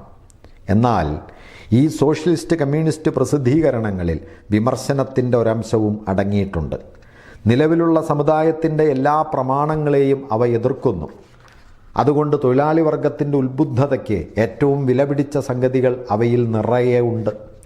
ഗ്രാമവും നഗരവും തമ്മിലുള്ള വ്യത്യാസത്തെയും കുടുംബത്തെയും സ്വകാര്യ വ്യക്തികളുടെ ഗുണത്തിനു വേണ്ടി വ്യവസായം നടത്തുന്നതിനെയും കൂലി സമ്പ്രദായത്തെയും ഉച്ചാടനം ചെയ്യുക, സാമൂഹ്യ മൈത്രി സ്ഥാപിക്കുക, ഭരണകൂടത്തിൻ്റെ കർത്തവ്യങ്ങൾ ഉൽപ്പാദനത്തിൻ്റെ മേൽനോട്ടം വഹിക്കൽ മാത്രമായി മാറ്റുക മുതലായി അവയിൽ നിർദ്ദേശിച്ചിട്ടുള്ള പ്രായോഗിക നടപടികളെല്ലാം വർഗവൈര്യങ്ങളുടെ തിരോധാനത്തിലേക്ക് മാത്രമാണ് വിരൽ ചൂണ്ടുന്നത്. അക്കാലത്ത് പൊട്ടിപ്പെടാൻ തുടങ്ങുക മാത്രം ചെയ്തിരുന്ന ഈ വൈരങ്ങളെ അവയുടെ അവ്യക്തവും അനിർവചിതവുമായ ആദ്യ രൂപങ്ങളിൽ മാത്രമേ ഈ പ്രസിദ്ധീകരണങ്ങൾ അംഗീകരിച്ചിട്ടുള്ളൂ. അതുകൊണ്ട് ഈ നിർദ്ദേശങ്ങൾ തനി സാങ്കല്പിക സ്വഭാവത്തോട് കൂടിയതാണ്. വിമർശനപരവും സാങ്കല്പികവുമായ സോഷ്യലിസത്തിൻ്റെയും ഈ സോഷ്യലിസത്തിൻ്റെയും കമ്മ്യൂണിസത്തിൻ്റെയും പ്രാധാന്യത്തിന് ചരിത്ര വികാസവുമായി ഒരു വിപരീത ബന്ധമാണ് ഉള്ളത്. ആധുനിക വർഗസമരം എത്രത്തോളം വളർന്ന് വ്യക്തരൂപം കൈക്കൊള്ളുന്നുവോ അത്രത്തോളം തന്നെ ആ സമരത്തിൽ നിന്ന് അയഥാർത്ഥമായി ഒഴിഞ്ഞു നിൽക്കുകയും അതിനെ അയഥാർത്ഥമായി എതിർക്കുകയും ചെയ്യുന്നതിന് യാതൊരു പ്രായോഗിക മൂല്യവും താത്വിക ന്യായീകരണവും ഇല്ലാതാകുന്നു. അതുകൊണ്ട് ഈ വ്യവസ്ഥകളുടെ പ്രണേതാക്കൾ പല നിലയ്ക്കും വിപ്ലവകാരികളായിരുന്നെങ്കിൽ കൂടി അവരുടെ ശിഷ്യന്മാർ ഒന്നൊഴിയാതെ വെറും പിന്തിരിപ്പൻ സംഘങ്ങൾ രൂപീകരിക്കുകയാണ് ഉണ്ടായത്. തൊഴിലാളി വർഗത്തിൻ്റെ പുരോഗമനപരമായ ചരിത്ര വികാസത്തിന് ഘടകവിരുദ്ധമായി അവർ തങ്ങളുടെ ഗുരുനാഥന്മാരുടെ മൂലപ്രമാണങ്ങളെ മുറുകെ പിടിച്ചു നിൽക്കുന്നു. അതുകൊണ്ട് അവർ വർഗസമരത്തെ മരവിപ്പിക്കാനും വർഗവൈരങ്ങളെ അനുരഞ്ജിപ്പിക്കാനും ശ്രമിക്കുന്നു, നീക്കുപോക്കില്ലാതെ ശ്രമിക്കുന്നു. പരീക്ഷണം വഴി തങ്ങളുടെ സാങ്കല്പിക ലോകങ്ങൾ സാക്ഷാത്കരിക്കാമെന്ന് ഒറ്റപ്പെട്ട ഫെലൻ സ്റ്റേറ്റുകൾ നിർമ്മിക്കുകയും ഹോം കോളനികൾ സ്ഥാപിക്കുകയും ഒരു ചെറു ഇക്കോറിയ പടുത്തുയർത്തുകയും ചെയ്യാമെന്ന്, പുതിയ യെറുശലേമിൻ്റെ കൊച്ചു പതിപ്പുകൾ സ്ഥാപിക്കാമെന്ന് അവർ ഇപ്പോഴും സ്വപ്നം കാണുന്നു. മാത്രമല്ല, ഈ ആകാശക്കോട്ടകൾ സാക്ഷാത്കരിക്കാൻ ബൂർഷ്വാകളുടെ വികാരങ്ങളെയും മടിശീലയെയും അവർക്ക് ശരണം പ്രാപിക്കേണ്ടി വരുന്നു. മുൻവിവരിച്ച പിന്തിരിപ്പൻ അഥവാ യാഥാസ്ഥിതിക സോഷ്യലിസ്റ്റുകാരുടെ ഗണത്തിലേക്ക് അവർ ക്രമേണ അധപ്പതിക്കുകയും ചെയ്യുന്നു. കൂടുതൽ വ്യവസ്ഥാപിതമായ പാണ്ഡിത്യ ഗർവും തങ്ങളുടെ സാമൂഹ്യശാസ്ത്രത്തിൻ്റെ അത്ഭുത സിദ്ധിയിലുള്ള ഭ്രാന്ത് പിടിച്ച അന്ധവിശ്വാസവും പിന്തിരിപ്പൻ സോഷ്യലിസ്റ്റുകാരിൽ നിന്ന് ഇവരെ വേർതിരിക്കുന്നു. അതുകൊണ്ട് ഇവർ തൊഴിലാളി വർഗം നടത്തുന്ന എല്ലാ രാഷ്ട്രീയ പ്രവർത്തനങ്ങളെയും രൂക്ഷമായി എതിർക്കുന്നു. ഇത്തരം പ്രവർത്തനങ്ങൾക്ക് കാരണം തങ്ങളുടെ പുതിയ സുവിശേഷത്തിലുള്ള അവിശ്വാസമാണെന്നത്രേ അവരുടെ അഭിപ്രായം. ഇംഗ്ലണ്ടിലെ ഓവൻ പക്ഷക്കാരും ഫ്രാൻസിലെ ഫ്യൂറെ പക്ഷക്കാരും യഥാക്രമം ചാർട്ടിസ്റ്റ് പ്രസ്ഥാനക്കാരെയും റിഫോമിസ്റ്റ് പ്രസ്ഥാനക്കാരെയും എതിർക്കുന്നു. ഭാഗം 4. നിലവിലുള്ള വിവിധ പ്രതിപക്ഷ പാർട്ടികളോടുള്ള കമ്മ്യൂണിസ്റ്റുകാരുടെ നിലപാട്. ഇംഗ്ലണ്ടിലെ ചാർട്ടിസ്റ്റ് പ്രസ്ഥാനക്കാർ, അമേരിക്കയിലെ കാർഷിക പരിഷ്കരണവാദികൾ തുടങ്ങിയ നിലവിലുള്ള തൊഴിലാളി വർഗ പാർട്ടികളും കമ്മ്യൂണിസ്റ്റുകാരും തമ്മിലുള്ള ബന്ധം 2-ാം അധ്യായത്തിൽ വ്യക്തമാക്കിയിട്ടുണ്ട്. തൊഴിലാളി വർഗത്തിൻ്റെ അടിയന്തര ലക്ഷ്യങ്ങൾ നേടാനും അവരുടെ താൽക്കാലിക താൽപ്പര്യങ്ങൾ നടപ്പാക്കാനും വേണ്ടി കമ്മ്യൂണിസ്റ്റുകാർ പൊരുതുന്നു. എന്നാൽ വർത്തമാനകാലത്തെ പ്രസ്ഥാനത്തിൽ ആ പ്രസ്ഥാനത്തിൻ്റെ ഭാവിയെയും അവർ പ്രതിനിധാനം ചെയ്യുകയും കാത്തുരക്ഷിക്കുകയും ചെയ്യുന്നുണ്ട്. ഫ്രാൻസിൽ യാഥാസ്ഥിതികരും സമൂല പരിവർത്തനവാദികളുമായ ബൂർഷ്വാസിക്കെതിരായി കമ്മ്യൂണിസ്റ്റുകാർ സോഷ്യൽ ഡെമോക്രാറ്റ് കക്ഷിയുമായി സഖ്യമുണ്ടാക്കുന്നു. പക്ഷേ മഹത്തായ ഫ്രഞ്ച് വിപ്ലവത്തിൻ്റെ പൈതൃകമെന്നോണം കൈമാറി വന്നിട്ടുള്ള വാക്കുകളുടെയും വ്യാമോഹങ്ങളുടെയും കാര്യത്തിൽ വിമർശനപരമായൊരു നിലപാടെടുക്കാനുള്ള അവകാശം കമ്മ്യൂണിസ്റ്റുകാർ കൈവിടുകയുമില്ല.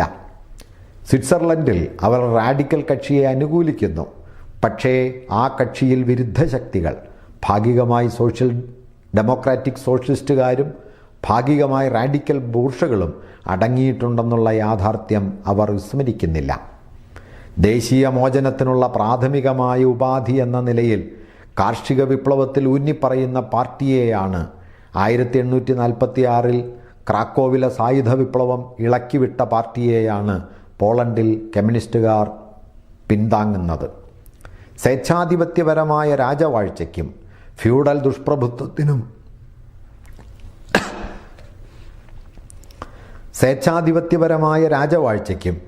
ഫ്യൂഡൽ ദുഷ്പ്രഭുത്വത്തിനും പെറ്റി ബൂർഷ്വാസിക്കുമെതിരായി വിപ്ലവകരമായ രീതിയിൽ ജർമ്മനിയിലെ ബൂർഷ്വാസി എപ്പോഴെല്ലാം പ്രവർത്തിക്കുന്നുവോ അപ്പോഴെല്ലാം കമ്മ്യൂണിസ്റ്റുകാർ അവരോടൊപ്പം പോരാടുന്നു. എന്നാൽ ബൂർഷ്വാസിക്ക് ആധിപത്യം കിട്ടുന്നതോടുകൂടി നിലവിൽ വരുത്താതിരിക്കാൻ നിർവാഹമില്ലാത്ത സാമൂഹ്യ രാഷ്ട്രീയ സാഹചര്യങ്ങളെ ഉടൻ തന്നെ ബൂർഷ്വാസിക്കെതിരായി അത്രയും ആയുധങ്ങളാക്കി മാറ്റാനും ജർമ്മനിയിൽ പിന്തിരിപ്പൻ വർഗങ്ങൾ നിലംപതിച്ചു കഴിഞ്ഞാൽ ഉടനടി ബൂർഷ്വാസിക്കെതിരായ പോരാട്ടം ആരംഭിക്കാനും വേണ്ടി ബൂർഷ്വാസിയും തൊഴിലാളി വർഗവും തമ്മിലുള്ള വർഗവൈരത്തെക്കുറിച്ച് സാധ്യമായത്ര ഏറ്റവും വ്യക്തമായ ബോധം തൊഴിലാളി വർഗത്തിലുണ്ടാക്കുന്നതിന് അവർ അനവരതം പ്രവർത്തിക്കും. യൂറോപ്യൻ നാഗരികതയുടെ കൂടുതൽ വികസിച്ച സാഹചര്യങ്ങളിലും 17-ാം നൂറ്റാണ്ടിലെ ഇംഗ്ലണ്ടിലെയും 18-ാം നൂറ്റാണ്ടിലെ ഫ്രാൻസിലെയും തൊഴിലാളി വർഗത്തേക്കാൾ എത്രയോ അധികം വളർന്നിട്ടുള്ള ഒരു തൊഴിലാളി വർഗത്തിൻ്റെ പിൻബലത്തോടുകൂടിയും നടക്കുമെന്നുറപ്പിക്കാവുന്ന ഒരു ബൂർഷ്വാ വിപ്ലവത്തിൻ്റെ വക്കത്ത് ജർമ്മനി എത്തിച്ചേർന്നിരിക്കുന്നതുകൊണ്ടും ജർമ്മനിയിലെ ബൂർഷ്വാ വിപ്ലവം അതേ തുടർന്ന് ഉടനടി ഉണ്ടാകുന്ന തൊഴിലാളി വർഗ വിപ്ലവത്തിൻ്റെ നാന്ദി മാത്രമായിരിക്കുമെന്നതുകൊണ്ടും കമ്മ്യൂണിസ്റ്റുകാർ തങ്ങളുടെ ശ്രദ്ധ പ്രധാനമായും ജർമ്മനിയിൽ കേന്ദ്രീകരിക്കുന്നു. ചുരുക്കത്തിൽ കമ്മ്യൂണിസ്റ്റുകാർ എല്ലായിടത്തും നിലവിലുള്ള സാമൂഹ്യ രാഷ്ട്രീയ ക്രമങ്ങൾക്കെതിരായ എല്ലാ വിപ്ലവ പ്രസ്ഥാനങ്ങളെയും പിന്താങ്ങുന്നു. ഈ പ്രസ്ഥാനങ്ങളിലെല്ലാം തന്നെ കമ്മ്യൂണിസ്റ്റുകാർ ആ സമയത്ത് പ്രസ്ഥാനം എത്രത്തോളം വളർന്നിട്ടുണ്ട് എന്ന് നോക്കാതെ സ്വത്തുടമയുടെ പ്രശ്നത്തെ പ്രമുഖ പ്രശ്നമായി മുന്നോട്ട് കൊണ്ടുവരുന്നു. അവസാനമായി അവർ എല്ലാ രാജ്യങ്ങളിലുമുള്ള ജനാധിപത്യ പാർട്ടികൾ തമ്മിൽ യോജിപ്പും ധാരണയും ഉണ്ടാക്കുന്നതിന് വേണ്ടിയാണ് എല്ലായിടത്തും പരിശ്രമിക്കുക. സ്വാഭിപ്രായങ്ങളെയും ലക്ഷ്യങ്ങളെയും മൂടിവയ്ക്കുന്നതിനെ കമ്മ്യൂണിസ്റ്റുകാർ വെറുക്കുന്നു. നിലവിലുള്ള സാമൂഹ്യോപാധികളെയാകെ ബലം പ്രയോഗിച്ച് മറിച്ചിട്ടാൽ മാത്രമേ തങ്ങളുടെ ലക്ഷ്യങ്ങൾ നേടാനാവൂ എന്നവർ പരസ്യമായി പ്രഖ്യാപിക്കുന്നു. കമ്മ്യൂണിസ്റ്റ് വിപ്ലവത്തെ ഓർത്ത് ഭരണാധികാരി വർഗങ്ങൾ കിടിലം കൊള്ളട്ടെ. തൊഴിലാളികൾക്ക് സ്വന്തം ചങ്ങലക്കെട്ടുകളല്ലാതെ മറ്റൊന്നും നഷ്ടപ്പെടാനില്ല. അവർക്ക് നേടാനോ ഒരു ലോകം ഉണ്ട് താനും. സർവ്വരാജ്യ തൊഴിലാളികളെ സംഘടിക്കുവിൻ.